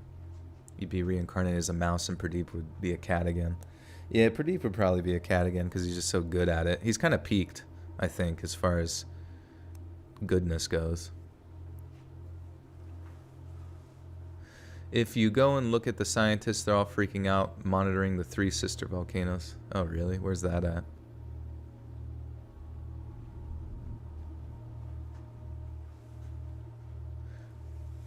Have I played Darkwood? I did play Darkwood, but it's really hard. It's also very scary. I'm not like a huge fan of survival games in the sense that I have to like gather items and fucking build shit and craft stuff. Like, I understand some people grew up with Minecraft, so they're just like used to that as like a concept in the game. But like, my experiences with video games have always been like more of a streamlined linear type process, which might speak to like me not having the attention span, I guess, for that kind of stuff. I liked it as a concept, but the fact that it was just like I got killed and then I was kind of fucked. I really don't like games where they just like screw you. You work so hard and then they just screw you, and you know, I just don't like after it, you know, I'm more about like the individual experiences that I have in the game. So like, if you ever get like a funny thing that happens in Red Dead, you know, Redemption 2 or whatever, like, or Grand Theft Auto or something of that nature, like when it, or you're even playing Dying Light, when something individually funny or entertaining or crazy or gruesome or whatever like occurs, like that to me is like the novel experience that I continue to play the game for. Whereas like certain games have like gameplay loops where they rely so heavily upon the concept of being difficult as like a personality trait, and to me that's just kind of like disappointing because there's not a lot of room for like experimenting, especially like with physics, and then you never really get to make it too far because you end up just being kind of like frustrated. Hence why I'm not like a huge fan of Dark Souls and all those kind of games, because it's just like being hard for the sake of being hard, and then like starting a cultural revolution where like everyone's like, we're the Dark Souls of checkers, you know? It's just like, dude, we don't need a Dark Souls checkers, dude. We just need checkers. We just need a fun game with a new idea. We don't need it to be like, and I just feel like they use that as an excuse because they couldn't like tweak their AI well enough. Or like, why would you enjoy a game where you just get fucking bent over all the time? Like, that's not fun. Our histories are still passed down, but not a lot of us still know native history. If you ever want to read stuff like that, I can try to write something that's, yeah, I mean, I'd definitely be interested. Anyone play Minecraft? I always play alone. Oh, yeah, you shouldn't be playing Minecraft alone. You should be playing it with other human beings. Like Cuphead. Yeah, I played Cuphead. I actually made it pretty far with a friend playing Cuckhead. And yeah, it was kind of like, it was weird. It was like a two-dimensional shooter, but there was like, rather than just like 2 dimensions to consider, it almost seemed like it had like multiple like threats coming at you at one time, which made it very challenging. That's the tough thing is, like, I feel like game developers, they need to, like, look at how much time people put into their game. They shouldn't be so hyper-focused on making something that's just like, oh my god, I made it through it, I'm fucking done. They should look at, like, the greater whole of individuals playing their game and see that, like, and you can do that on Steam, like, from the number of achievements people get. So it's like, 70% of people finished your game. That's impressive, you know what I mean? But a lot of times I feel like you get, like, it's pretty average to get, like, 30% of people finishing your game, And to me, I think that would be, like, a failure, Is Minecraft the game with squares and bombs? I don't know. It could be.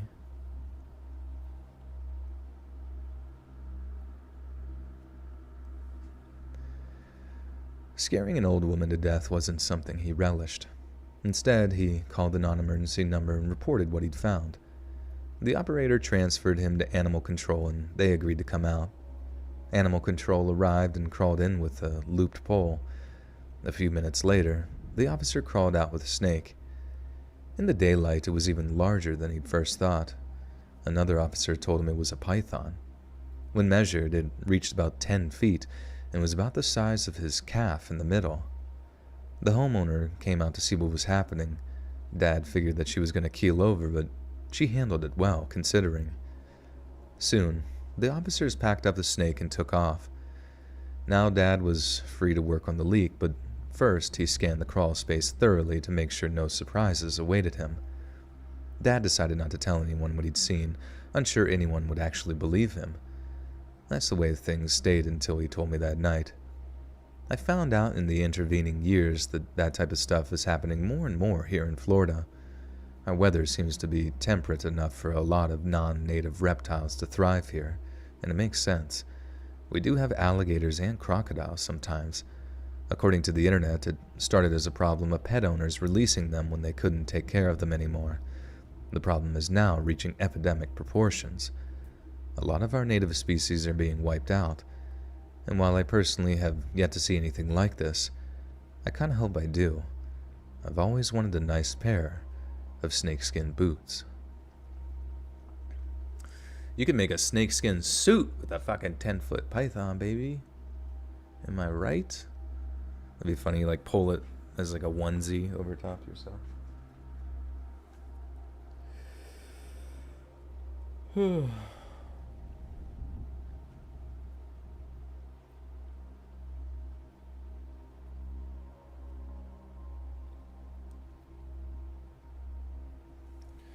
Alright.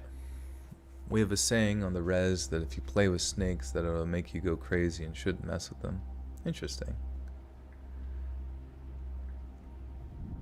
Do you actually believe they have a double out there? What's a double?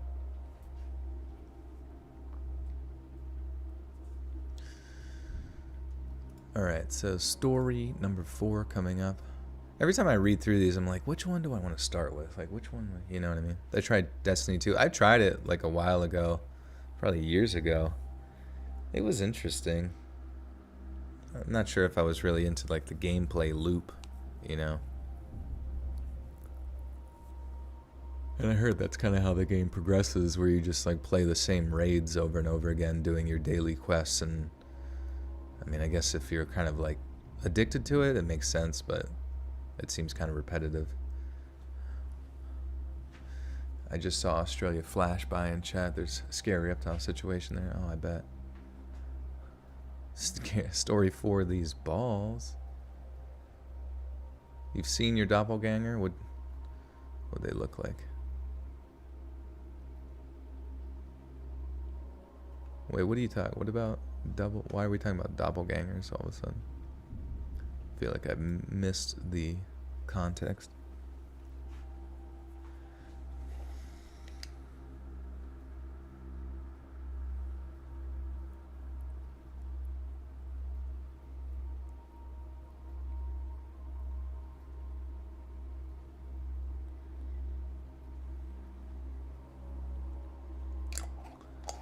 What's my favorite book? Probably Cat in the Hat.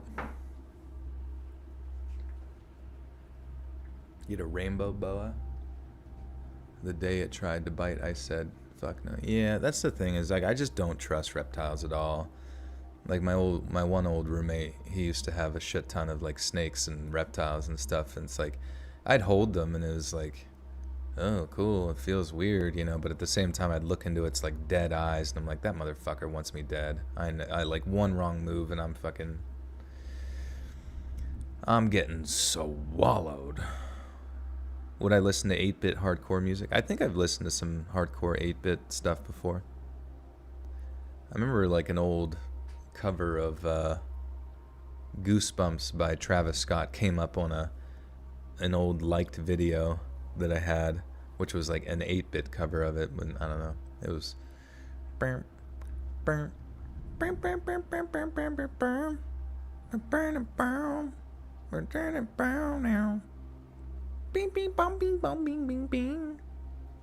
You saw Raul Julia's doppelganger in a movie once. He was being chased by Philip K. Dick would be rolling in his grave, but alas, PBS needed funding.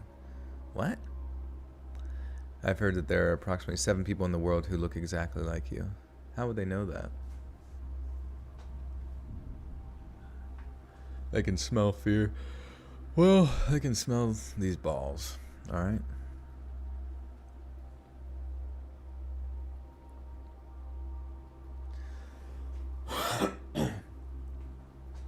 Joel do chills. Marco, that's perverted. I would never do such a thing. Without Chill's permission. This past week, something terrible happened to a friend of mine and his wife. Now, I'm being told I could be held... Now, I'm being told that I could be held partially responsible, even though I wasn't present when it occurred. I'm afraid for the future of my job and reputation, no matter the outcome. I'm a licensed plumber in the United States. I've been practicing my trade for over 10 years and never had any legal troubles. I've always been respectful of the law, and I'm raising my kids to be the same. My folks raised me to believe that I'd be fine as long as I followed the rules. Up until a few days ago, this had always been true.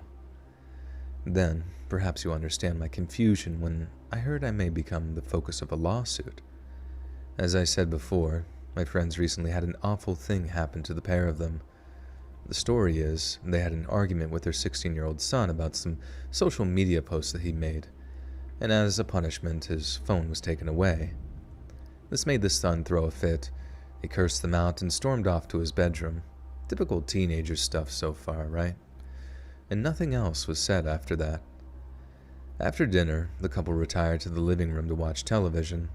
Around an hour passed and the son left his room. He visited the bathroom in the hall briefly. Then he passed his parents in the living room and entered the kitchen behind them. It was thought he was getting a meal for himself, and no words were exchanged.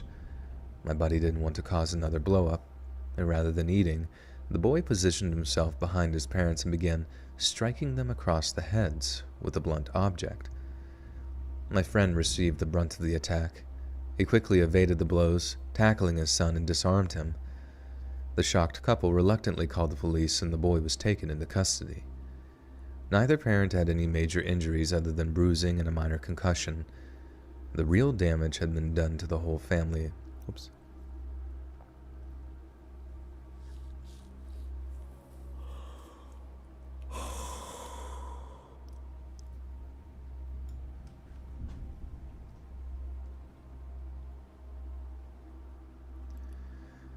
The real damage has been done to the family as a whole. Oops. The real damage was... Fuck me. The real damage had been done to the family as a whole. He and his wife are now terrified of their son, and any trust they had for him will take a very long time to repair. Unwilling to allow him to return to their home, the court was left with no other choice but to remand him to juvenile detention. His future is still up in the air. A further hearing regarding his custody will be heard early next month, and that's all I know at the time of writing this. My part in this mess relates to the weapon used in the attack. As a belated Christmas present to the couple, I offered to repair a plumbing problem in the shower of the hallway bath. They gladly accepted, and I had been undertaking the task on weekend evenings since the 1st of January. The current supply chain problems have made the job take a little longer than normal, but they seem to understand. Since the assault, work on the shower has halted. I've been focusing on my regular work and haven't had the opportunity to visit them. Out of the blue, my buddy calls me with bad news. He says that his wife was planning on suing me for leaving my tools where their son could get to them. In her mind, he wouldn't have done what he did had the wrench not been available to him. And this is ridiculous in my mind, but he believes she's serious about it. He told me he'd continue to dissuade her from going through with it, but if he was unable to change her mind, he wanted me to be forewarned. Now, you can see my issue. A civil suit is not something I can afford right now. The economy has not been good for business. I have a growing family, 2 young children, and 1 soon to arrive. We've outgrown our home, and any extra money has been set aside to get a larger one. Even if I do win the suit, my insurance will go up. Not to say the hit my reputation will take. I live in a small city, and things like this tend to get around quick.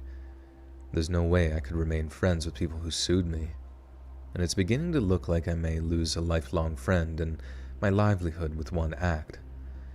This awful mess reminds me of another cliche my folks taught me. On this count, they weren't wrong.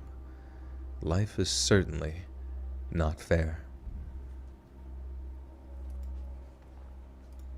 That's fucked. The kid goes crazy and you get held liable. Hey, thanks, Kyle. Good to see you. Good to see you. The golden eagle is different. All animals are the warriors. Wait, all animals are warriors. The goal is to survive and thrive. What about Pradeep? Is he a warrior? He's a grand warrior. He protects our homeland.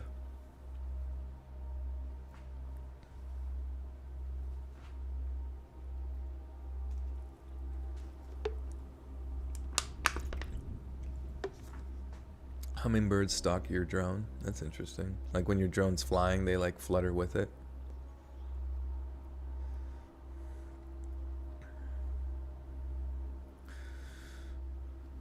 Your ugly spirit animal, Steve Buscemi. Steve Buscemi is beautiful. Pradeep rides on the back of the majestic hawk.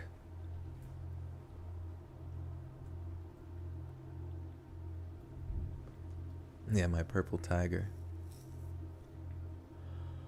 We slang that cat. Oh, I'm still recording. Fuck. That was like for a while. I was gonna say we slang that catnip. Joel is a cat. Me and Pradeep butt heads. You find Steve Buscemi very handsome. Yeah, he's a good looking guy. How do you do, fellow kids?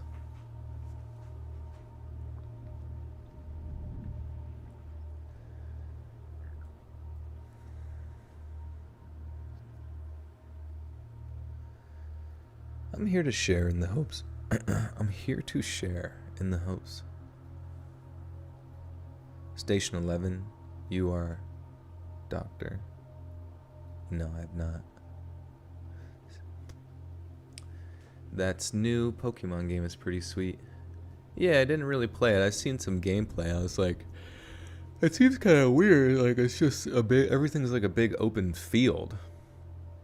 Can I describe what Pradeep looks like? He's just a black cat. It's really the only thing. I do notice when I see other black cats, like their face doesn't look like his. He's got more of like a softer face. It still looks like a cat, but I almost feel like he's like his observation of things tends to be like less animalistic. Like basically Pradeep has a human face on a cat's body. But like very handsome. I'm here to share in the hopes my experience can serve as an example of what not to do in a circumstance such as mine. I know I don't have to explain the complications faced when hosting family for the holidays. You want to make their stay as comfortable as possible. And this is what I had in mind as the Christmas season of 2017 approached. To be the kind of host I wanted to be, the bathroom of our guest room was going to need a remodeling. It had been abused to death by our older daughter during her stay in the room. It had been hers until she left for college in 2015. She would continue to stay there during visits, but when she let us know that she would be spending Christmas, like Mike Myers. Which Mike Myers, though? The comedian?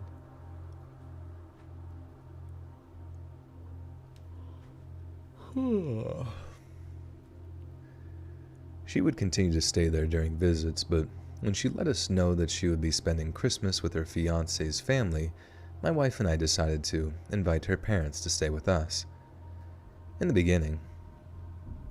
Wait, what? She would continue to stay there during visits, the daughter, right? But she let us know that she would be spending... But when she let us know that she'd be spending Christmas with her fiancé's family, which is her fiancé's parents, my wife and I decided to invite her parents. Oh, I see. The wife's parents. Okay. I don't know why I heard the word, like the... What's the term? Like the thing her. And I thought the her was referring to the daughters. I'm an idiot. Anyways, I don't know basic grammar. Your stories always somehow end up in my dreams. It's so weird, and I have to re-listen to them. I'm like, oh, there it is. Oh, that's funny. I am inside your head, living rent-free. My cat tries to use her paws like if they were hands. I tell her I know she's a person pretending to be a cat, but she hasn't broken character yet. She's a solid method actor. She would continue to stay there during visits, but when she let us know that she would be spending Christmas with her fiancé's family, my wife and I decided to invite her parents to stay with us. In the beginning, I thought I was capable of doing the work myself. I soon discovered otherwise during a visit to the plumbing supplier. A lot of the plumbing knowledge I had was outdated. Most of the products I was planning on using were hard to find or unavailable. After realizing this, I combed through the maze of business cards on the bulletin board. I copied down a few numbers and called. Everyone was busy, but one. This is the point at which I royally screwed up, but time was short. I had put off the project for too long, and rather than do the usual background check I would have, I only relied on the man's word. He assured me that he was a licensed individual and insured. He was... Can I at you with a pic of my car? Yeah, sure. Everybody send me every aspect of your entire day over social media. Just tag me in all of it, you know? I just want to see. I want to see what's going on. I want to be reminded that humans exist and that I am one of them. Ever see Betty White's skit where cats were really homeless people in fur coats? No, I didn't. Doesn't Scientology believe that everybody's souls are aliens reincarnated and they keep coming back until you get life, right? Something like that, dude. I have no fucking clue. It was written by a science fiction writer, wasn't it? My cat is a sphinx. Yes, he's royal.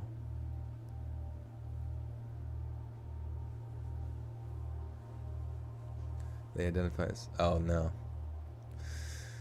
Anyways. Can I at you a big kiss? Hell yeah, do it up. You tagged me? Here, let's check. I'm going to check out this car right now. Live on stream. We got a live tagging. A drive-by tagging. Probably involving poo.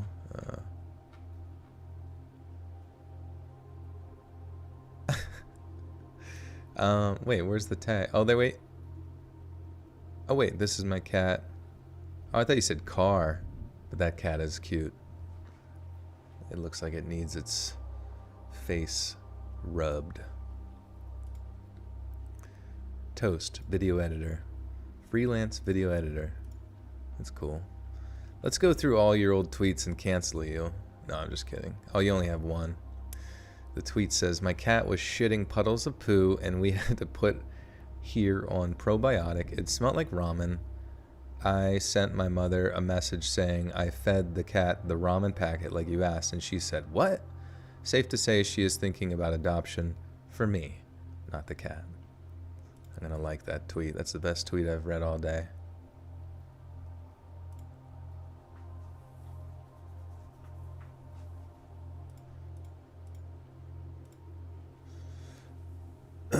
How can we at him? Oh yeah, so I have Twitter at Let's Read Creepy, and then Instagram is at Let's Read.official. And then I have a TikTok too, which is slowly growing. And that is at Let's Read _podcast. I wish I could have had like one normal one. You should check out the connection between L. Ron Hubbard and Jack Parsons, the Rocket Man. Yeah, I remember hearing about that, like some strange connection between that and like, isn't there like some like Nazi scientists or something from way back then, like Nazi rocket scientists and all that kind of shit? Very weird stuff. 1111, make a wish. What are you guys gonna wish for? Infinite wishes? For me to just have infinite stories and I never stop reading and I live in a personal hell for... Oh, it's 1112. Can't wish for that. Rather than do the usual background check I would have, I only relied on the man's word, and he assured me that he was licensed and insured. The proof of being licensed did come, but I was given some lame excuse about not being able to find his insurance. I was past the point of caring. Christmas was just 6 weeks away.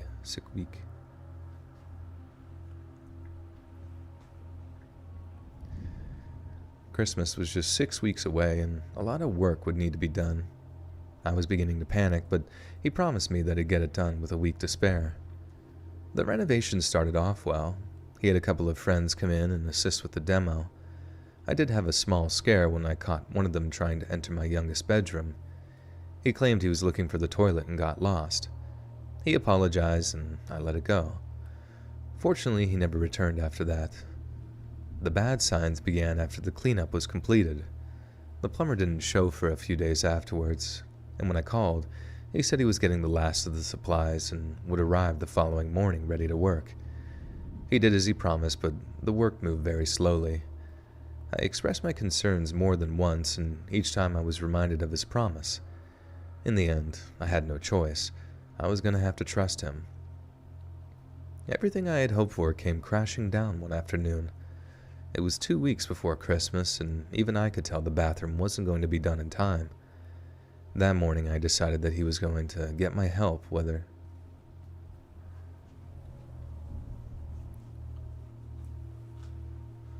That morning...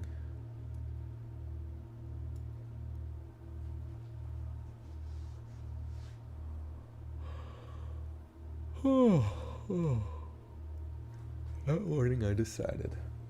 Also, click that like button if you haven't already done it. Share this out. I don't even know if it matters. We are on story 5, so.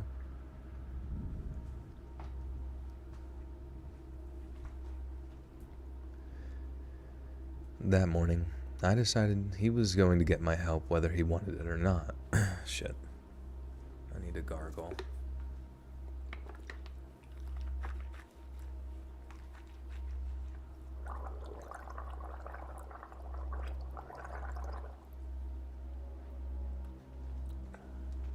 Jack Parsons was apparently into Aleister Crowley. Yeah, it's weird, like,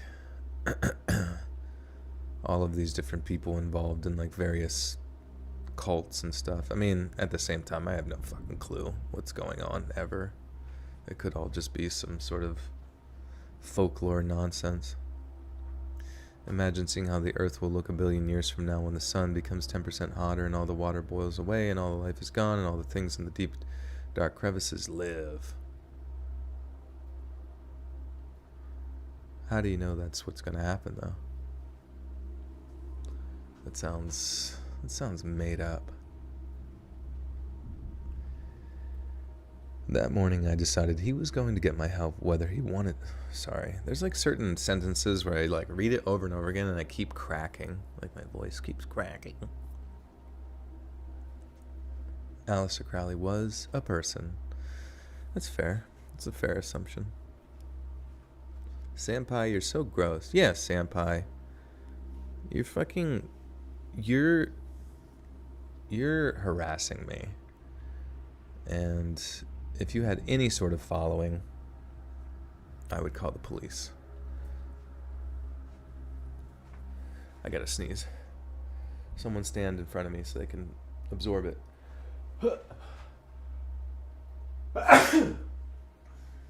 Whew. Earth only has 1 billion years. How do you know, though? You've probably only been alive like 20 or 30 years. For us to even contemplate 1 billion, or even 100, or even 200, it's just something that, to me, like, exists as some sort of abstract folklore. I don't even know. A wave of blessings. Thank you. If someone sneezes, the trick is you have to sneeze back at them instead of saying bless you. To return fire. Salud.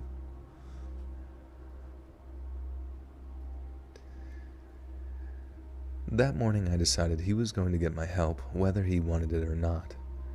We were going to work up to the last second if necessary. After lunch I headed home. The plumber was supposed to be the only person in our home, but when I entered I could hear a pair of voices. I followed them to the back of the house where I discovered he and another man going through our master bedroom. I confronted them.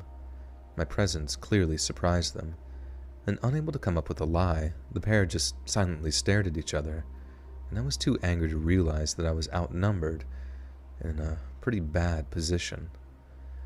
When they refused to answer, I started yelling at them to get out. When they didn't, I got even angrier and threatened to call the cops.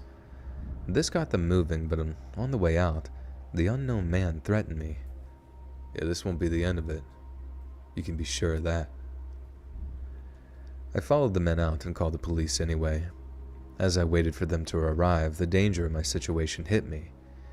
If they wanted, they could have overpowered me, at least. I told the cops about the threat against me, and they agreed to increase patrols in my area for the next week. I'm not ashamed to admit that I was scared for myself and my family. I didn't know what the man was capable of. The man. Wait, I'm confused. Where were they that he returned home? Oh, it was just saying he was at work. For some reason I thought he was like working with them and then like left the work site to return home. Did you hear about the 30-year-old dude who blew his throat open by holding in his sneezes? Oh, God. Is that real? Is that real? He should have let out his sneezies. I mean, either way, in 3 billion Earth will either be swallowed by our swollen red giant star afterwards. Dude, you must be able to see the future. Knowing all this shit. You must have a pair of crystal balls.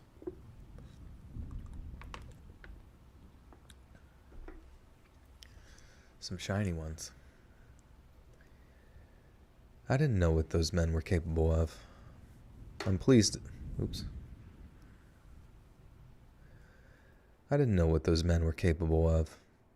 I'm pleased to say that we haven't had any trouble with either men since. Unfortunately, the case against them never really went anywhere. The plumber had permission to be in the house after all. He also argued that he had permission to have helpers.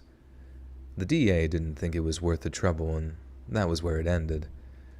As for the bathroom renovation, it took some time to find another plumber to do the job. I was a lot more careful this go-around. The guy I chose did a good job, and my in-laws did stay with us that Christmas, and we were all forced to share one bathroom. It was a bit of a headache, but thankfully, things worked out in the end.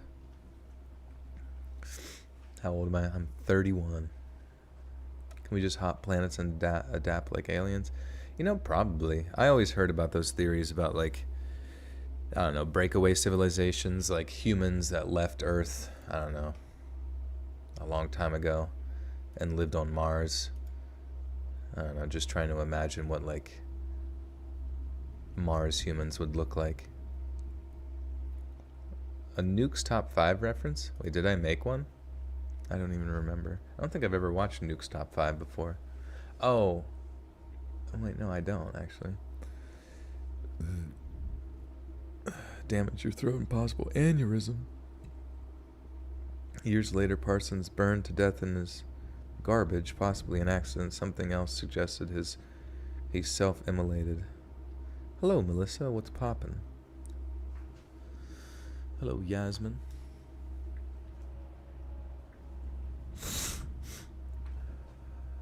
You were a plumber's apprentice at one time, and the scariest thing I've seen while on the job was someone shitting in the corner of the bathtub because the toilet wouldn't flush.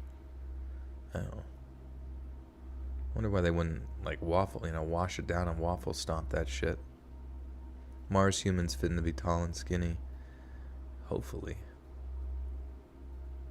Tagged me on Insta, new dog and kitty. I call her Miss Priss because she thinks she needs bottled water. She tells you, Mother, I need the Dasani now. Please, give me the purified, silky goodness down my gullet. I must eat flesh. Astronomers have been able to map out the stages of stars' life by watching different stars at different ages. Just simple. It's simple astronomy, really.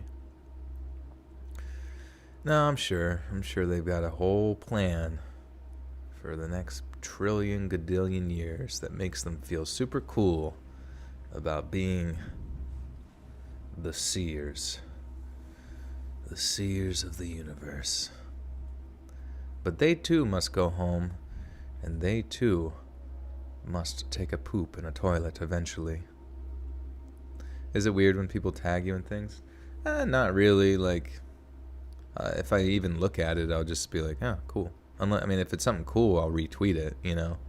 If it's something, like, pertinent to what I want to share on my page. But how's the diet going? It's okay. I've been eating meat, you know, and it actually tasted kind of good. Like, I cooked some bacon this morning, and then I cooked like 6 eggs in the bacon. And then I just took the bacon and then the eggs and put it in a bowl and mixed it together, and it tasted good. But at the same time, I'm just like, it's really boring. It's just like a really, really boring diet and then I had a steak earlier, but it was cooked, but it was like kind of almost like cooked blue. You know, like when a steak is blue, where it's like, I like it medium rare, and I should have left it in there longer, but I thought it would be good because it was similar size to another one. I should have just left it in longer. But then it was kind of like chewy, and I didn't really enjoy the eating experience of it, you know what I mean? Melissa with the 5s, can you say hi to my son? He's still awake and we're listening to you. His name is Anthony. Hello, Anthony. What is poppin', my dog? Hope you guys are having an awesome night. I'm on the Joe Rogan diet. I did hear that Joe Rogan did that, but I've heard good things about the carnivore diet. I'm just going to try it for 30 days, see what happens. Joel Rogan. Just going to see what happens, you know, because I hear that people who have had like inflammatory issues and inflammation and bloating and dietary, you know, stuff like that, have had problems for a while, and then when they do carnivore for 30 days or a period of time, they notice some big differences. So I think at the very least I'd like to get to a goal weight, you know what I mean? See what my body composition is like after 30 days, and just kind of determine, like, do I want to go further? Do I want to, because it's weird to think, like, after just eating meat, like even just thinking about just eating keto seems like less restricting, you know what I mean, as far as what can be had, which maybe that'll get me more excited to be on keto. Keto will feel like every day is a fucking cheat day at that point, you know. 40-person buffet brawl because there was no steak. Damn. It seems worth it, though. I was involved.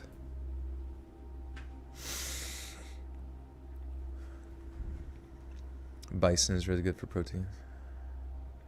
The Golden Corral accident.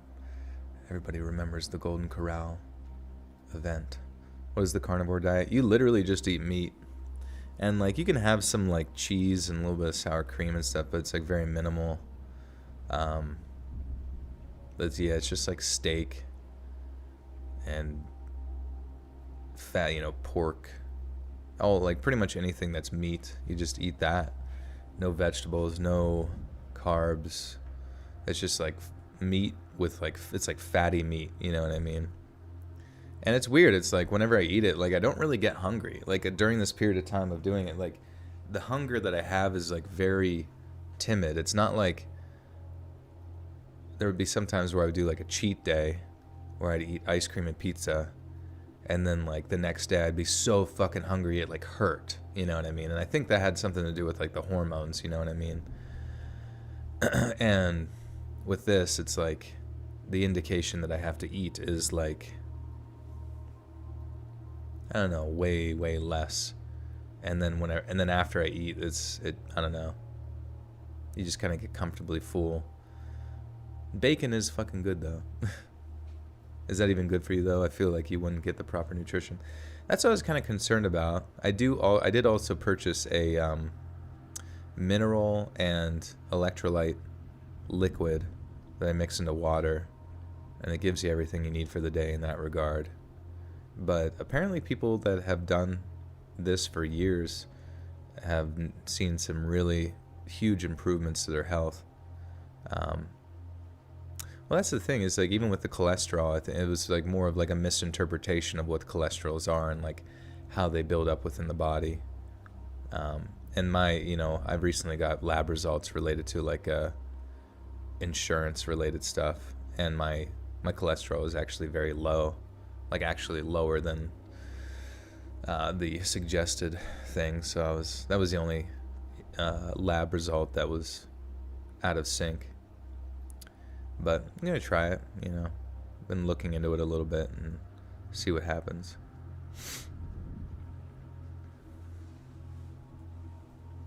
People are so worried about what they eat, never exercise a day in their life. Yeah, I exercise too, so you know. Are the stories over? No, this is actually story 6. Eat a spoonful of cod liver oil every morning. Call of Duty liver oil.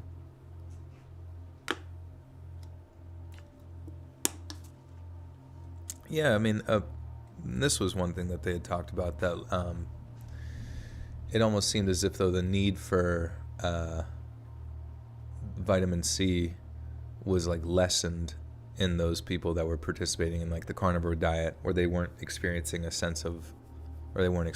scurvy, and that it almost seemed as if the vitamin C necessity was more present in those who had consumed grains and like heavy carbs. So I don't know exactly the science behind that yet. I mean, don't take my word for it. I mean, definitely look into it yourself, but that's kind of just what I was starting to read. But I mean, if I start to just, seize on stream, you know what happened. How many stories to read so far? We read 5. Augusto with the 5 says, "You're the man, Joel. Thanks for keeping us night owls company." You're welcome. It's so hard for me not to be a night owl. You're on the East Coast, right? Or getting shat on by the rain gods and getting zapped with the freeze rays. Yeah, it's a kind of a weird, wintry mix.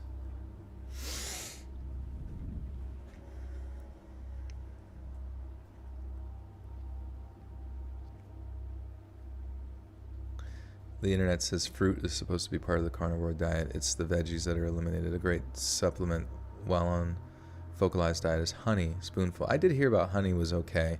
What other, they said fruit was okay, because I didn't hear that, but I might have just missed it, but I'm interested, because fruit would make me freaking cream myself.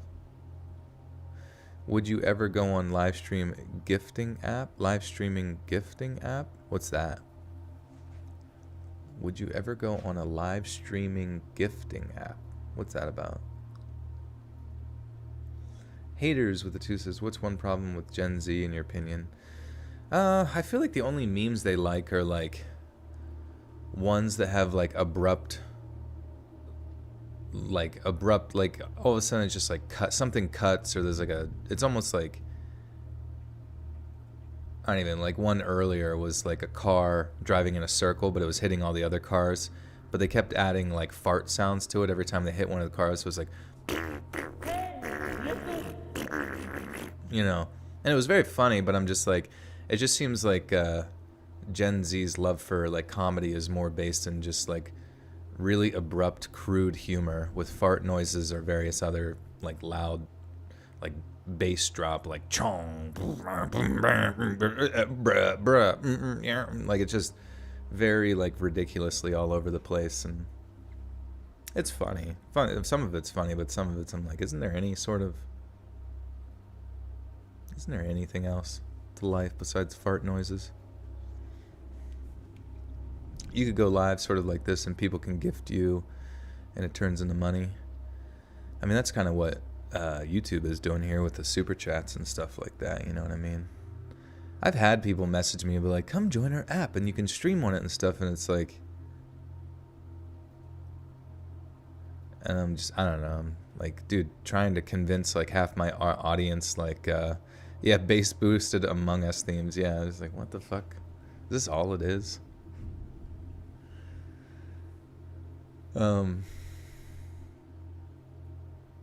Jensen showed us what new art you're gonna have soon. Oh, really? Was it like one of the intros that he did, or the background art or something like that? You're reading a book called Red Madness, recommend if you're interested in epidemics and history. Oh yeah, like those streaming services, like, I don't know, it's just weird. It's like, come over and join us and monetize this way. And it's like these are the big, like YouTube is like one of the biggest streaming services out there. Like you have Twitch, but even YouTube is starting to usurp Twitch. So it's just like, and this is my platform. This is where people found me to start. Like me going over to like one of those like side apps to try to help that. Like I can't imagine. I remember one time like streaming on Twitch and I had like one viewer. This was years ago, and I announced it only through like Twitter. But man, it's hard switching platforms. You know what I mean?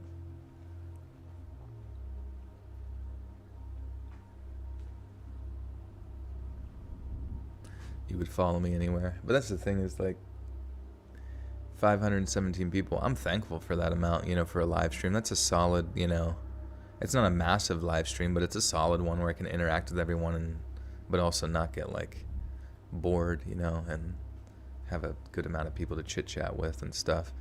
But yeah, I just don't think I would do very well like transitioning everyone.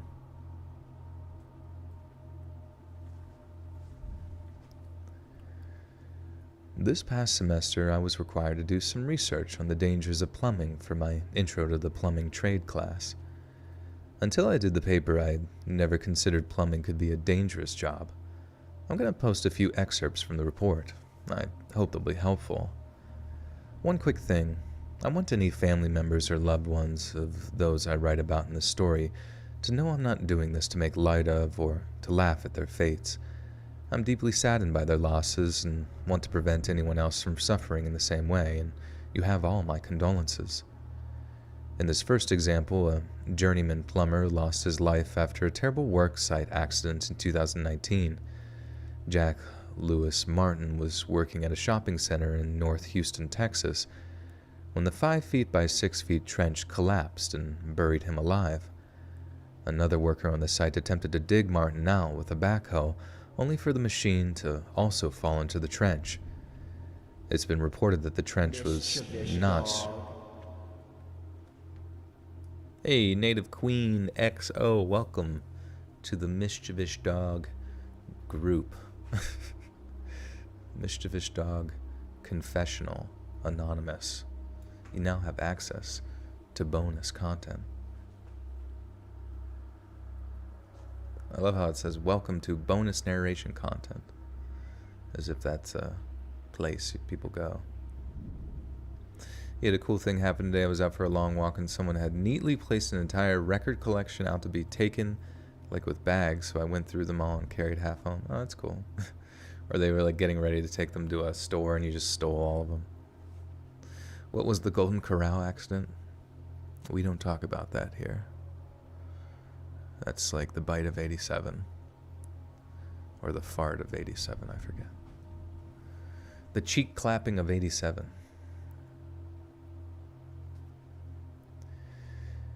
It's been reported that the trench was shored up at the time. It's been reported that the trench was not shored up at the time. The company that Martin worked for, Best Plumbing, had no OSHA violations. Martin had worked for the company for 16 years. His apprentice. My apprentice. We must clean the poop out of this toilet. His apprentice was present at the time of the cave-in and yelled out for help. Unfortunately, it came too late to save the poor man, and the victim had just recently celebrated his 41st birthday. He left behind a wife and teenage daughter, and my heart goes out to all of his loved ones. This second incident is by far the worst of them. It's a shining example of a company failing to protect their employees. In mid-November of 2015, a 27-year-old employee of Best Choice Plumbing in Philadelphia, Pennsylvania, was repairing an underground leak at the city's 63rd Street. The company was responsible for making sure the work zone was safe, but because they didn't do their job properly, a passing motorist did not see the plumbing working in the street. The plumber. But because they did not do their job properly, a passing motorist did not see the plumber working in the street. This caused the motorist to strike the man and kill him. OSHA did an investigation and discovered the company was responsible for 10 serious safety violations. Among these, they failed to develop and implement a traffic control program, ensure that a competent person put that program to work, instruct employees on controlling hazards on an active roadway. OSHA would go on to say, had the company put these plans into action, the plumber's life would not have been lost. The company also fined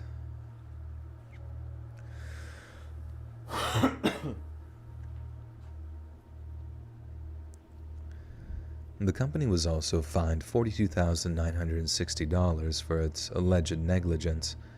The National Institute for Occupational Safety and Health says that between 2007 and 2012, fatalities in construction and maintenance work zones averaged 669 a year. Texas and Florida led the list. These are certainly very sobering statistics. They serve as a sad reminder to be watchful while driving through work zones. I'm sure we could all be more careful, myself included. I'm well aware many of you checked out the moment I began talking statistics, but they are a very important part of the story.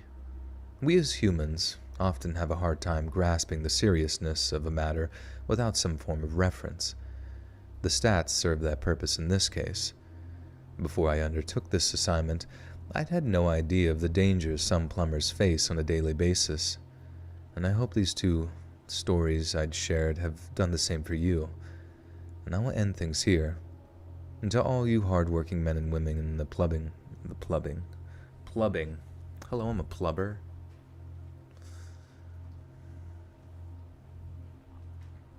Pizza. Yeah, pizza. To all you hardworking men and women, all you women. To all you hardworking men and women in the plumbing trades who risk your lives every day to keep things moving, you have my utmost respect. Stay safe, and thank you. What's up, buddy? What are you doing, step kitty? I've secured the deep. Sink's haunted. Yeah, it sounds. There's making a lot of noise in that sink, sir. I don't know what to think of it. Well, you see, it's probably because your sink is haunted. Got a fucking ghost in it. That's why it's growling at you. Really? Yeah, I've been a plumber for at least 35 minutes. I think I know when one's haunted by a ghost. I think I know. I've got a PhD. aka pulling hot dumps out of pipes.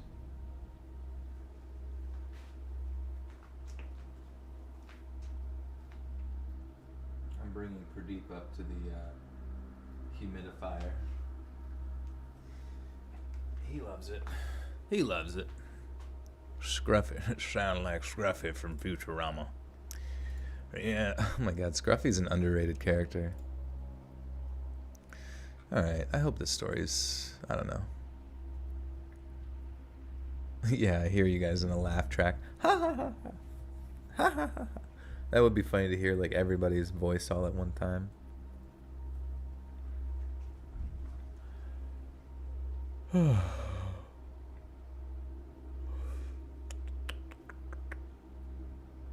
So obsessed with farts. Well, you know, we've all got a little bit of a fixation on poo. Poop is, you know, peak comedy. There's probably 2,700 ghosts in Joel's house, all the stories he'd done told. You wouldn't be incorrect. I remember one time like reading paranormal stories in my old place and like recording them, and then all of a sudden the light above my head just like exploded, and like a little bit of I don't even know what you want to say. It's like electric dust started to like trickle down. It was fucking weird. Haters with the 2 says, who in your chat is breedable? I'm joking, by the way, Law. I don't know what you mean. Like, who in here is a breeder?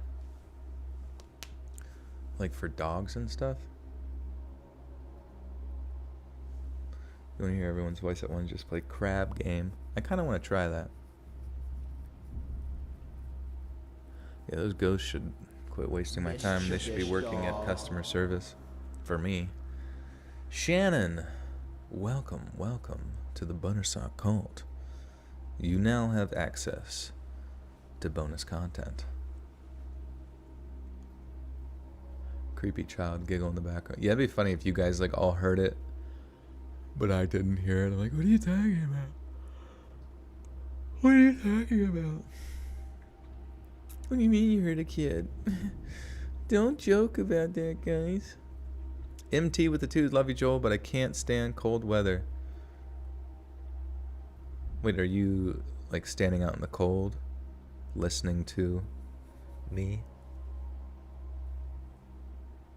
Cold weather does suck. I can't fucking stand it. Alright, so this is the last story ever of all time. Last story I ever tell on my channel. Just kidding.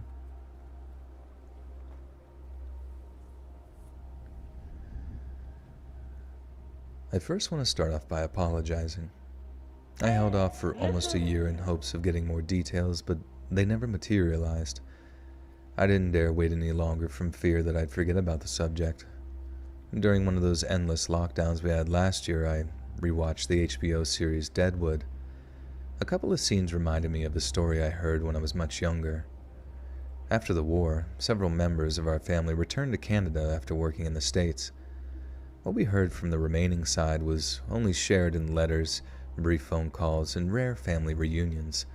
It looks as if though I'm the last remaining link to that time.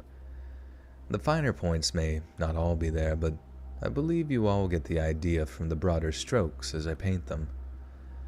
I was told this story by an American aunt.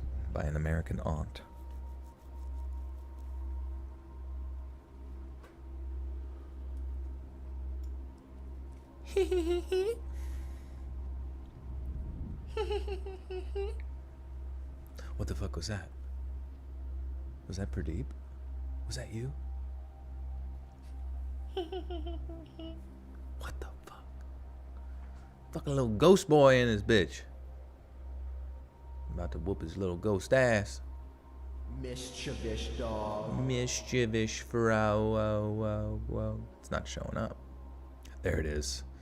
Coco Clive ASMR has become a mischievous frog. Welcome, Coco. Thank you. And you now have access to bonus content.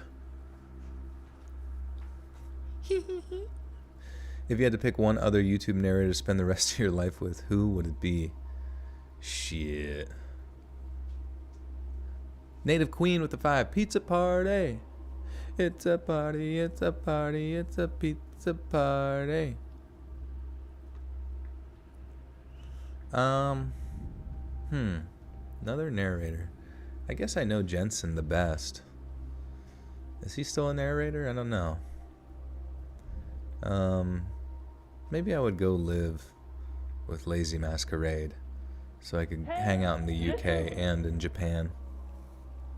You know? Do the Stewie voice. Stewie. Stewie. Stew. Mum. Mummy. Mum. Mummy. Scary Mysteries Guy? Who's Scary Mysteries Guy? Is that an actual channel name? Bad pizza was what caused the Shart incident of 87. Oh my god. Oh my god. The Shart of 87. Quote unquote, never trust a fart. Hey, listen. Hey, Will with the 25 big ones. Damn, Will, thank you. Thanks, Joel, for another great live stream. All the best from Vermont.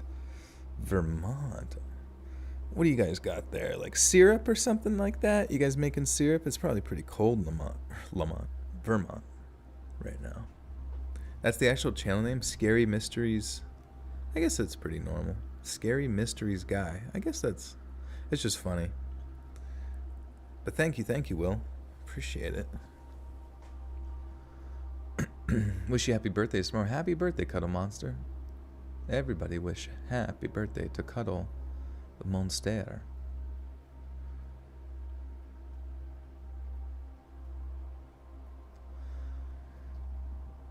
I was told this story by an American aunt during one of those occasional cross-borders get.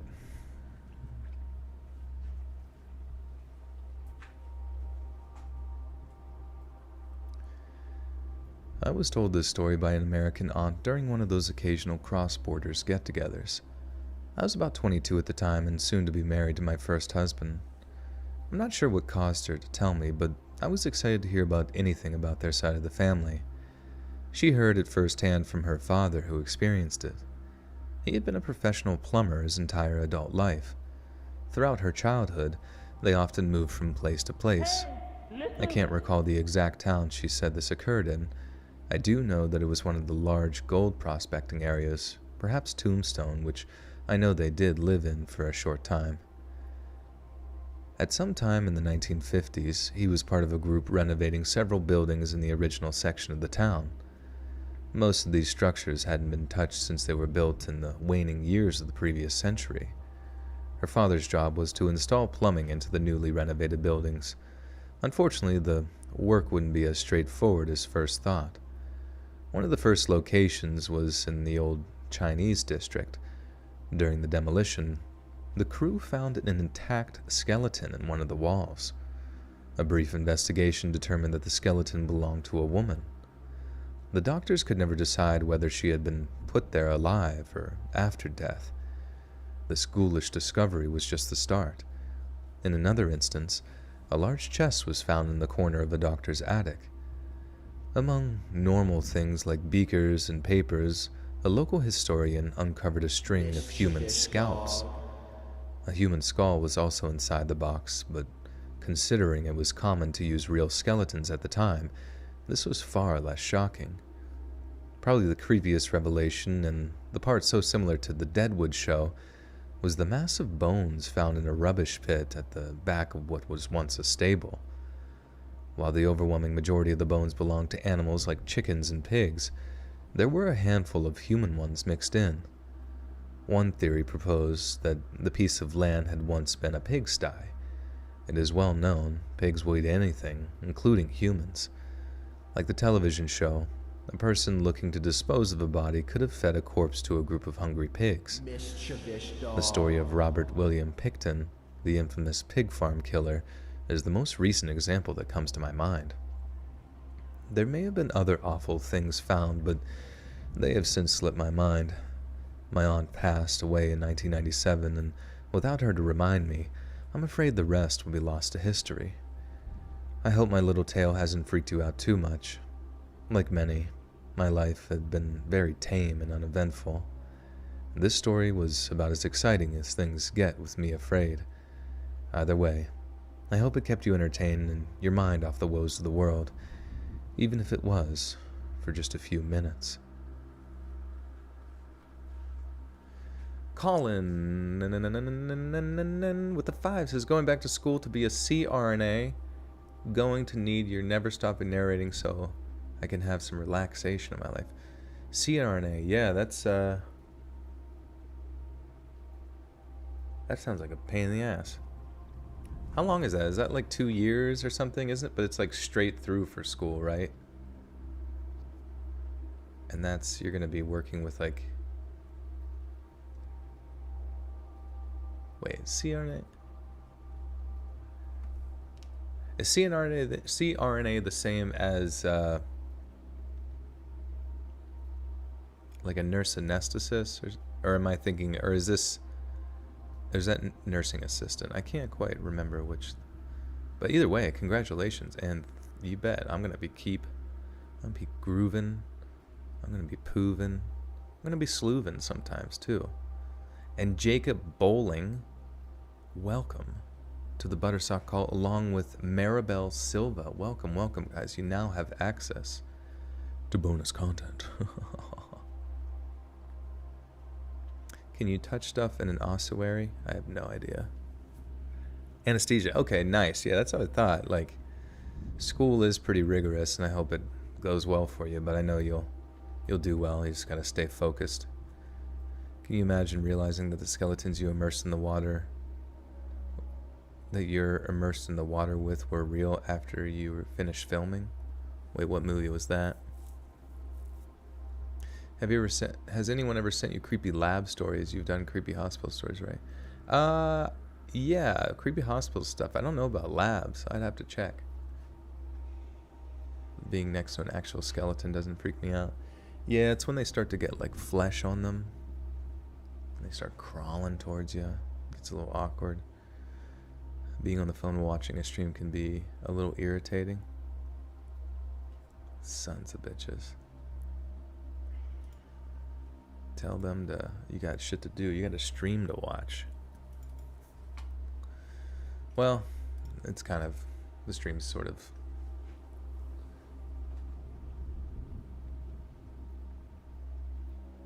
Oh, thank you, Jen. Thank you. Shit, but we have,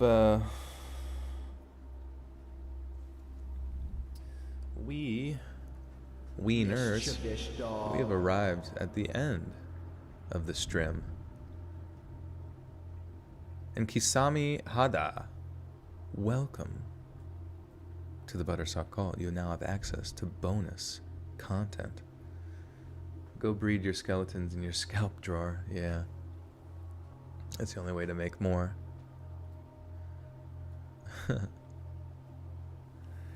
Oh shit, Skin Squawker story's the best. That was kind of a quick stream, I feel like. I don't know why those stories went by so fast. Hey friends, thanks for listening. Click that notification bell to be alerted of all the future narrations I make, as I release every Monday, Wednesday, and Friday at 7 p.m. Eastern Standard Time. If you got a story, be sure to submit them to my subreddit, r/Let'sReadOfficial, and maybe even hear your story featured on the next video. And if you want to support me even more, grab early access to all future narrations and bonus content over on Patreon, or click that big join button to hear about the extra perks offered for the channel. And check out the Let's Read podcast, where you can hear all of these stories in big compilations and save huge on data, located anywhere you listen to podcasts. Links in the description below. Thanks so much, friends. And remember,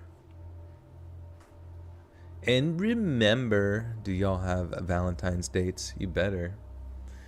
If you don't, you better go steal one. Jesus.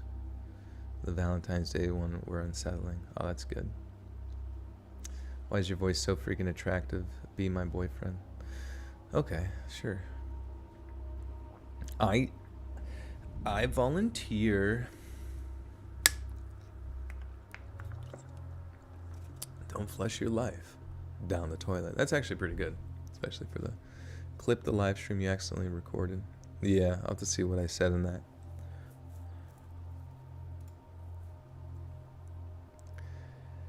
Thanks so much, friends. And remember, don't flush your life down the toilet. Can I steal you?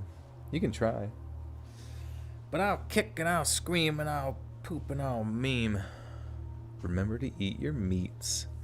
Remember to eat and beat your meat. Single is a motherfucking Pringle. Well, friends, you're your own Valentine. You know what? That's good. You know, at the end of the day, all you really got is yourself. So you might as well get used to yourself a little bit and just appreciate yourself. Love yourself. Respect yourself. Love yourself. Respect yourself. Jen with the 3. Thank you, Jen. Thanks for telling me you were streaming.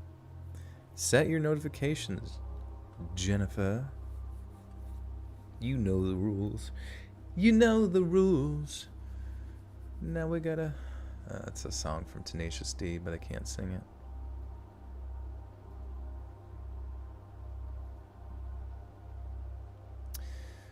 Bro, it's wild to see how much your page is growing. Love to see it. Thank you, Chandler. It's good to have good people like you and good, you know what I mean? I feel like I have almost like every audience member is just like nice as shit.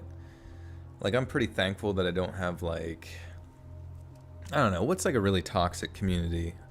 Like a drama channel is like a toxic community who only really, you know what I mean? Like, it seems like a lot of the fans are really loyal to like listening within the first 24 hours of stuff, which is awesome. And nobody really ever says anything negative. It's kind of like the ASMR community a little bit, like with the sense of relaxation that people seem to get, which is awesome. Which is freaking awesome, man. Thank you guys so much. Chandler Bing. But, oh, pizza, it's your birthday too. Happy birthday. Everybody be having motherfucking birthdays and shit. Everybody be being born. But thank you guys. Like I said, like always, I'll get this up on Patreon for $1 a month over there, early access. And I will fucking eat meat at some point. And then I will get this out at the normal time, Monday, Wednesday, Friday. Tomorrow's Friday. Jeez Louise. It's Friday, yeah, and it's Saturday, Sunday, yeah. It's Friday then. So, stay motherfucking tuned for that, because I'll be back. You heard me? Okay. Adios. See you guys. Have a great night.